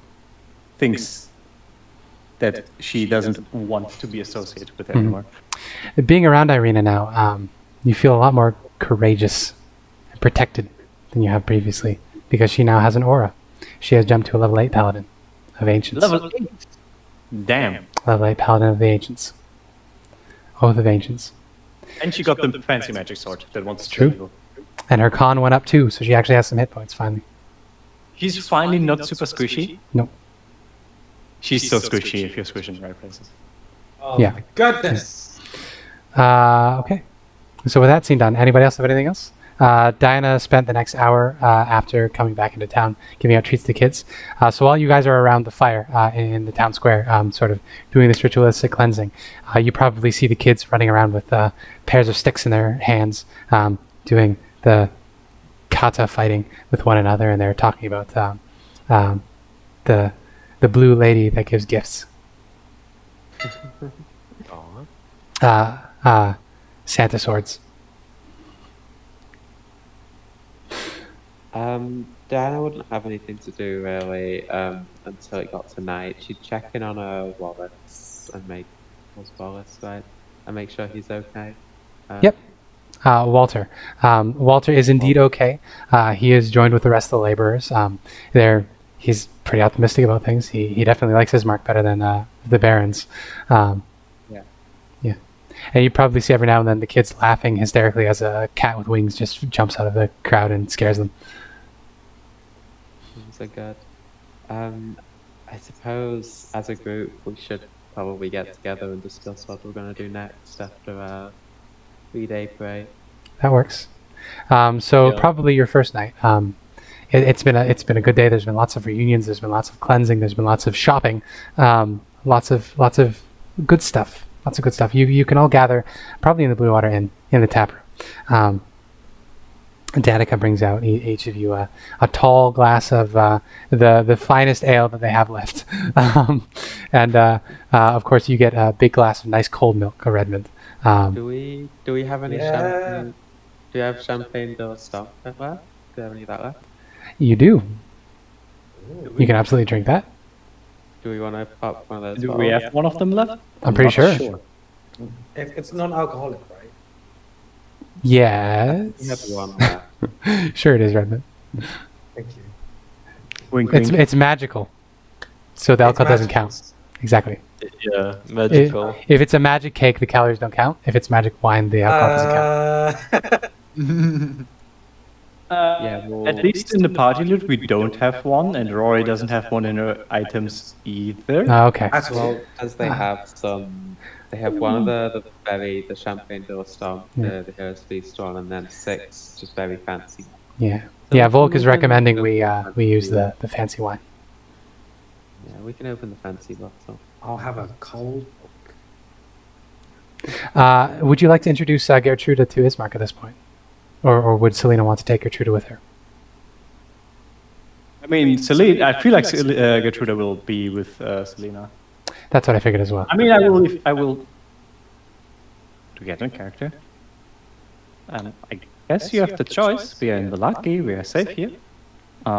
If you want to stay with Ismark and spend a more normal life here, you certainly can. And I would love to have you at my side. And if you are up for studying the arcane, I would be more than happy to take you as my, I guess, daughter and apprentice. She looks at Ismark for a long minute, and she smiles. She says, "He is very cute." And again, Ismark blushes very, very darkly, because he is a white boy with blonde hair, so he blushes incredibly. But then she looks back up and she says, I think I want to go with you. I think I want to do the things that you do and be strong and strong and smart like you and powerful. I want to see new things, and I want to meet princes, and I want to see dragons, and I want to fight giants, and yes, I want to come with you. She's gonna just give her the big hug, like false. I don't know how tall Gertrude is. I didn't remember. 14, so she's going to be about 5 feet tall. Maybe about there. Oh, so it's like small. So I will. Yeah, she's not at her Actually, full no. height yet, but she's getting Yeah, I there. think Celina was not that tall. What did I say? 5'7". Never mind. She's surprisingly tall. I will wrap my arms around her neck. Yeah. And give her a big hug. Little tear rolling Yeah. down my eyes. She says, I want to do the things that you do. I want to be able to say the things that you say and stand up for the things that you stand up for. I would be more than happy to have you and to show you. All right. There's a lot to show, a lot to learn. So she will take your hand then. And that is resolved. Celina got an adopted daughter. Lucky. So as you have gathered together to talk strategy and you're having sort of your end of day discussions and the last little bits of reunions and decisions about everything, Volk is drinking some of the fancy expensive wine out of a little thimble. Everybody else is hanging around, having a good time, lots of reunions.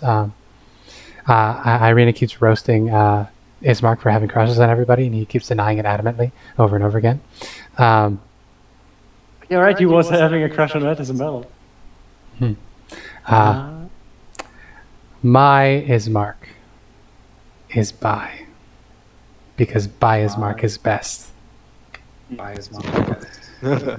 More like Bismarck. Anyway, There we go. By smoke. It's probably late into the evening before any of you notice that. You don't hear the telltale creaking of a gallows surrounding your sort of your peripheral hearing. That's probably about the time when you notice he's not been here with you, and you haven't seen much of him all day. He's been wandering about, but he's been moving pretty slow. He's pretty tired.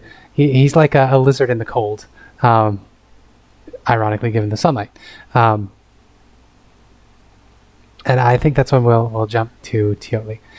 So Preacher, you've been feeling tired for a while, especially since bringing Ilena back cost you a lot of the stuff that was keeping you running. It took a lot to do that. So I imagine you would probably want to go look at the lake if you're game. Yeah, probably yes. Just old men sit by the lake, think about his life. Yeah. Wait, so you got a force ghost on us? don't spoil it, Redmond. Oh, what the fuck! So Preacher heads out of Volaki, and the children smile at him as they pass by. Nobody cares too much about the curfew anymore. There's still wolves around and stuff, but they don't have to worry about fucking vampires, thanks to you guys. Everybody is. I'm sorry, I know what's going to happen, but can he not be alone? Like, Yes, you can absolutely follow him. That's why I let you know first. But I'm going to establish the scene to begin with. of course, go ahead. So. Yeah.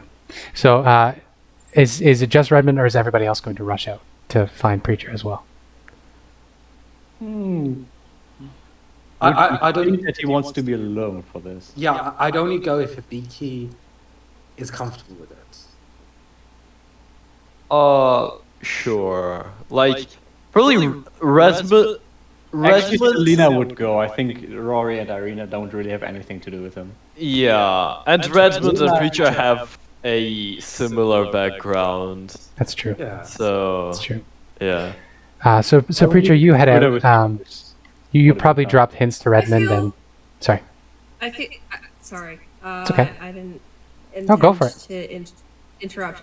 I feel like might just go along with Redmond. Not specifically. Like, I think they kind of were like, oh, this is a cool person. They didn't really bond. But I think that they feel a bit awkward among all the lovey-dovey. And so I think this is I think Volk will be a silent observer in whatever the scene is. They're not going to say anything, but they're there as a comforting presence. Gotcha. And Happy, is Diana going to go with, or is she going to hang out in the city with all of the children who love Diana?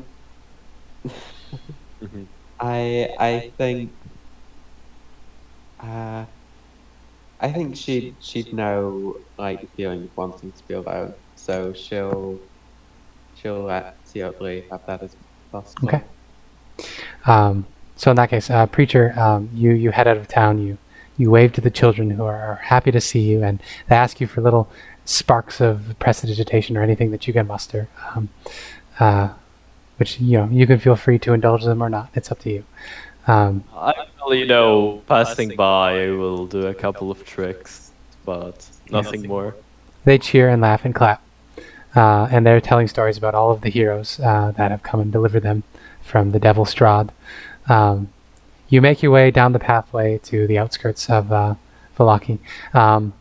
You head up to Lake Zarevich. You can see the Vistani encampment is off to your left, with the elven huddles not too far away.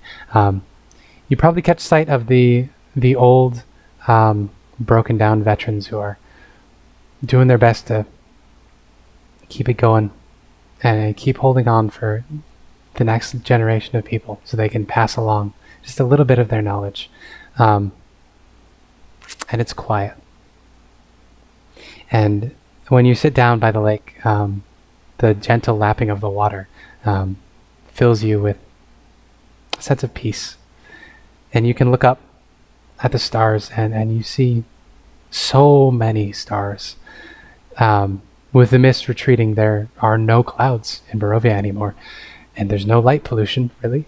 So you just see the infinite expanse of realm space above you. It is shockingly beautiful. You see the big spread of the galaxy arc out before you, and you can pick out little pinpricks of different stars that you remember the names of. It's not too dissimilar of a sky than you have in the Forgotten Realms. And as you're sitting there just thinking about life and how much you've been through, you hear the sounds of 2 footsteps behind you, one on your left and one on your right.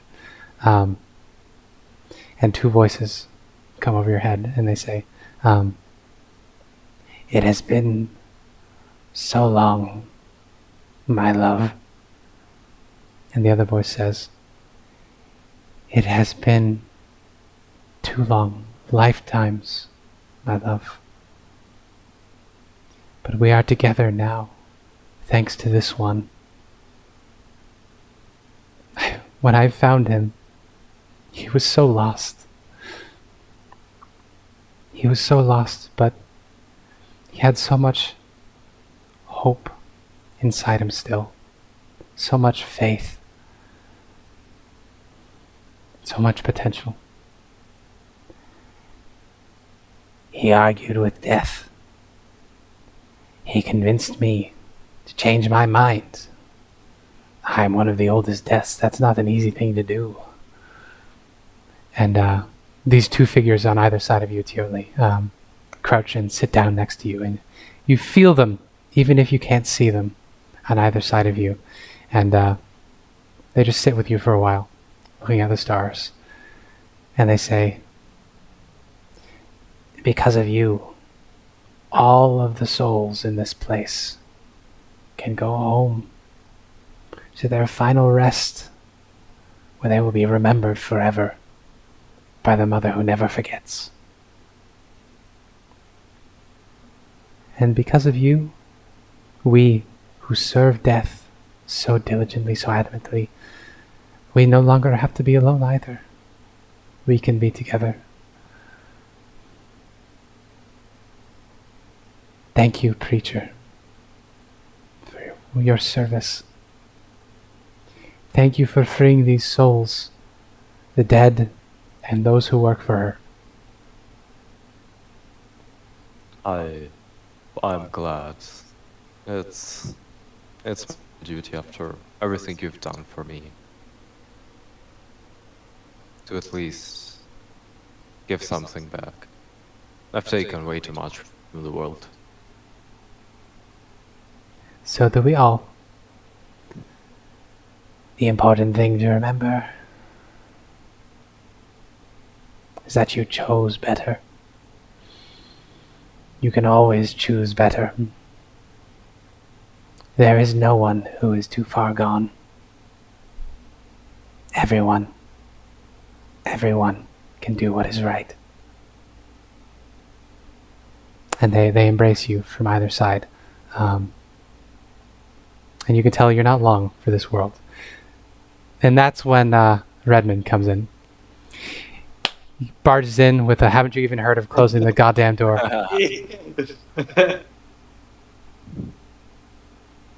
You... I saw you walk in this direction, and I knew the gates. I knew the steps. Well, I'm easy to hear from far, so... Yeah, he creaks. Yeah,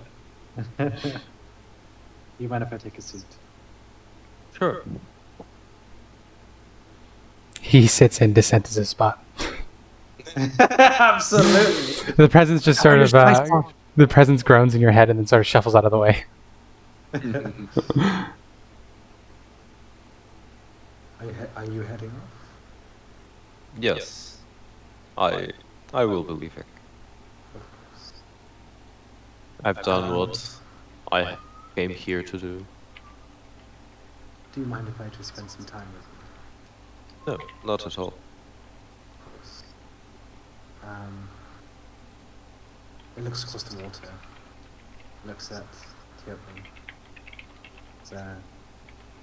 You know, heard this story recently about this faraway land out there beyond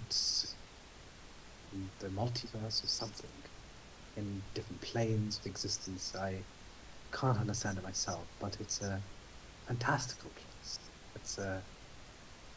And there's so many stories there, and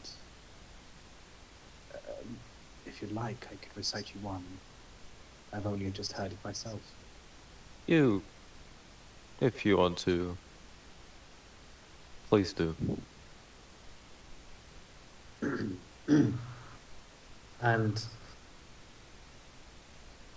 Red will reenact a story with voices and movements of the heroes of Sakara, who a story he's never experienced. He doesn't even know this place, but he's just repeating the words as Smoke is a true storyteller, and how they overcame demons, fairies, ghosts, all manners of tricky and dangerous creatures. They plunged into infernal hells themselves. They saved many, and they lost much, but they persevered. They lived. Oh my goodness, Oh, fuck me! Let it die! Let it die! Never. And they lived. They loved. And they died. As all do. But when they went, there was no sadness. There was joy for the time they had together. There was joy for the lives they lived. The accomplishments they did, and they passed peacefully. I'll never forget my time with Teotl, and I'm sure one day we will meet again. We probably will. And this time with you, younglings. Hey, maybe the next time we meet, I might be older than you. Who knows? Who knows?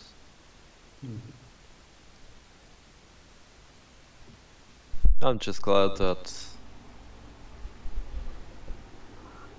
there was a younger lizard who once died. Because if he would have lived, we wouldn't have probably met.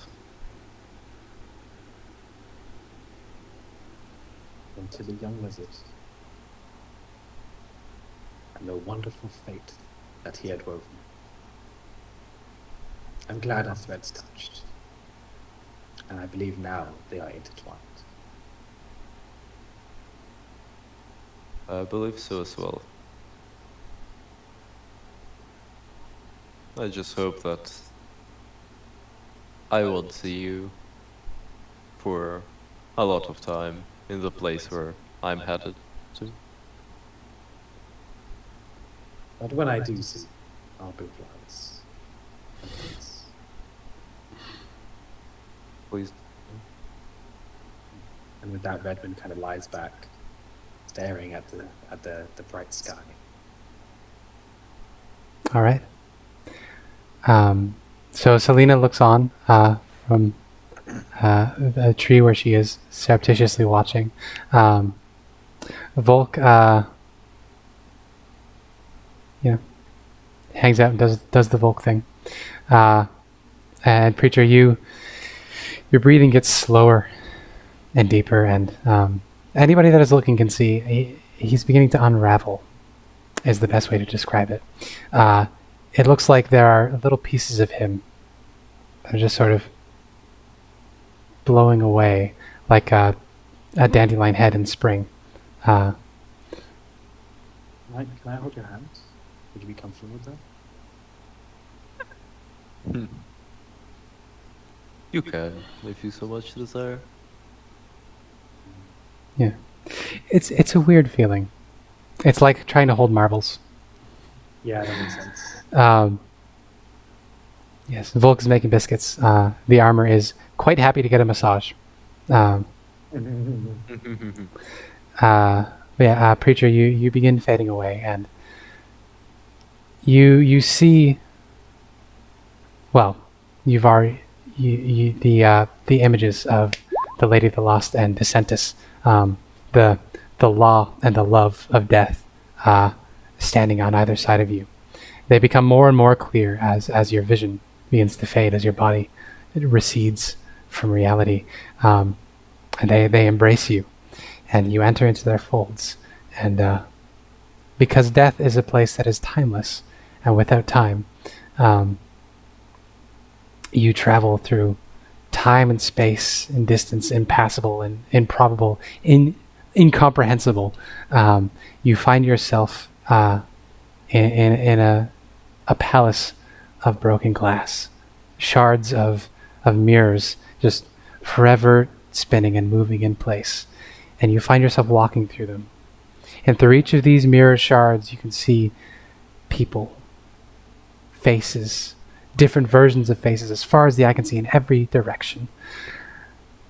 And the two deaths lead you through this place. Everywhere you look, sometimes you see things that look familiar, but you're not done yet. You've not found your resting place yet. Eventually they do find your resting place. And turning to meet you is a familiar face. A gruff-looking human man with a massive, bushy brown beard. Your mentor turns and smiles at you, and he says, it's about time. I've been waiting such a long time. Iaz al-Suhamam.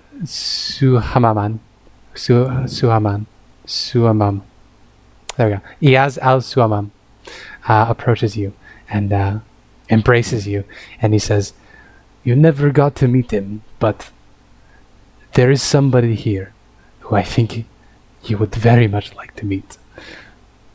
And he spins you around and he motions, and you see a surpassingly handsome young lizardfolk who looks like you, but a little different.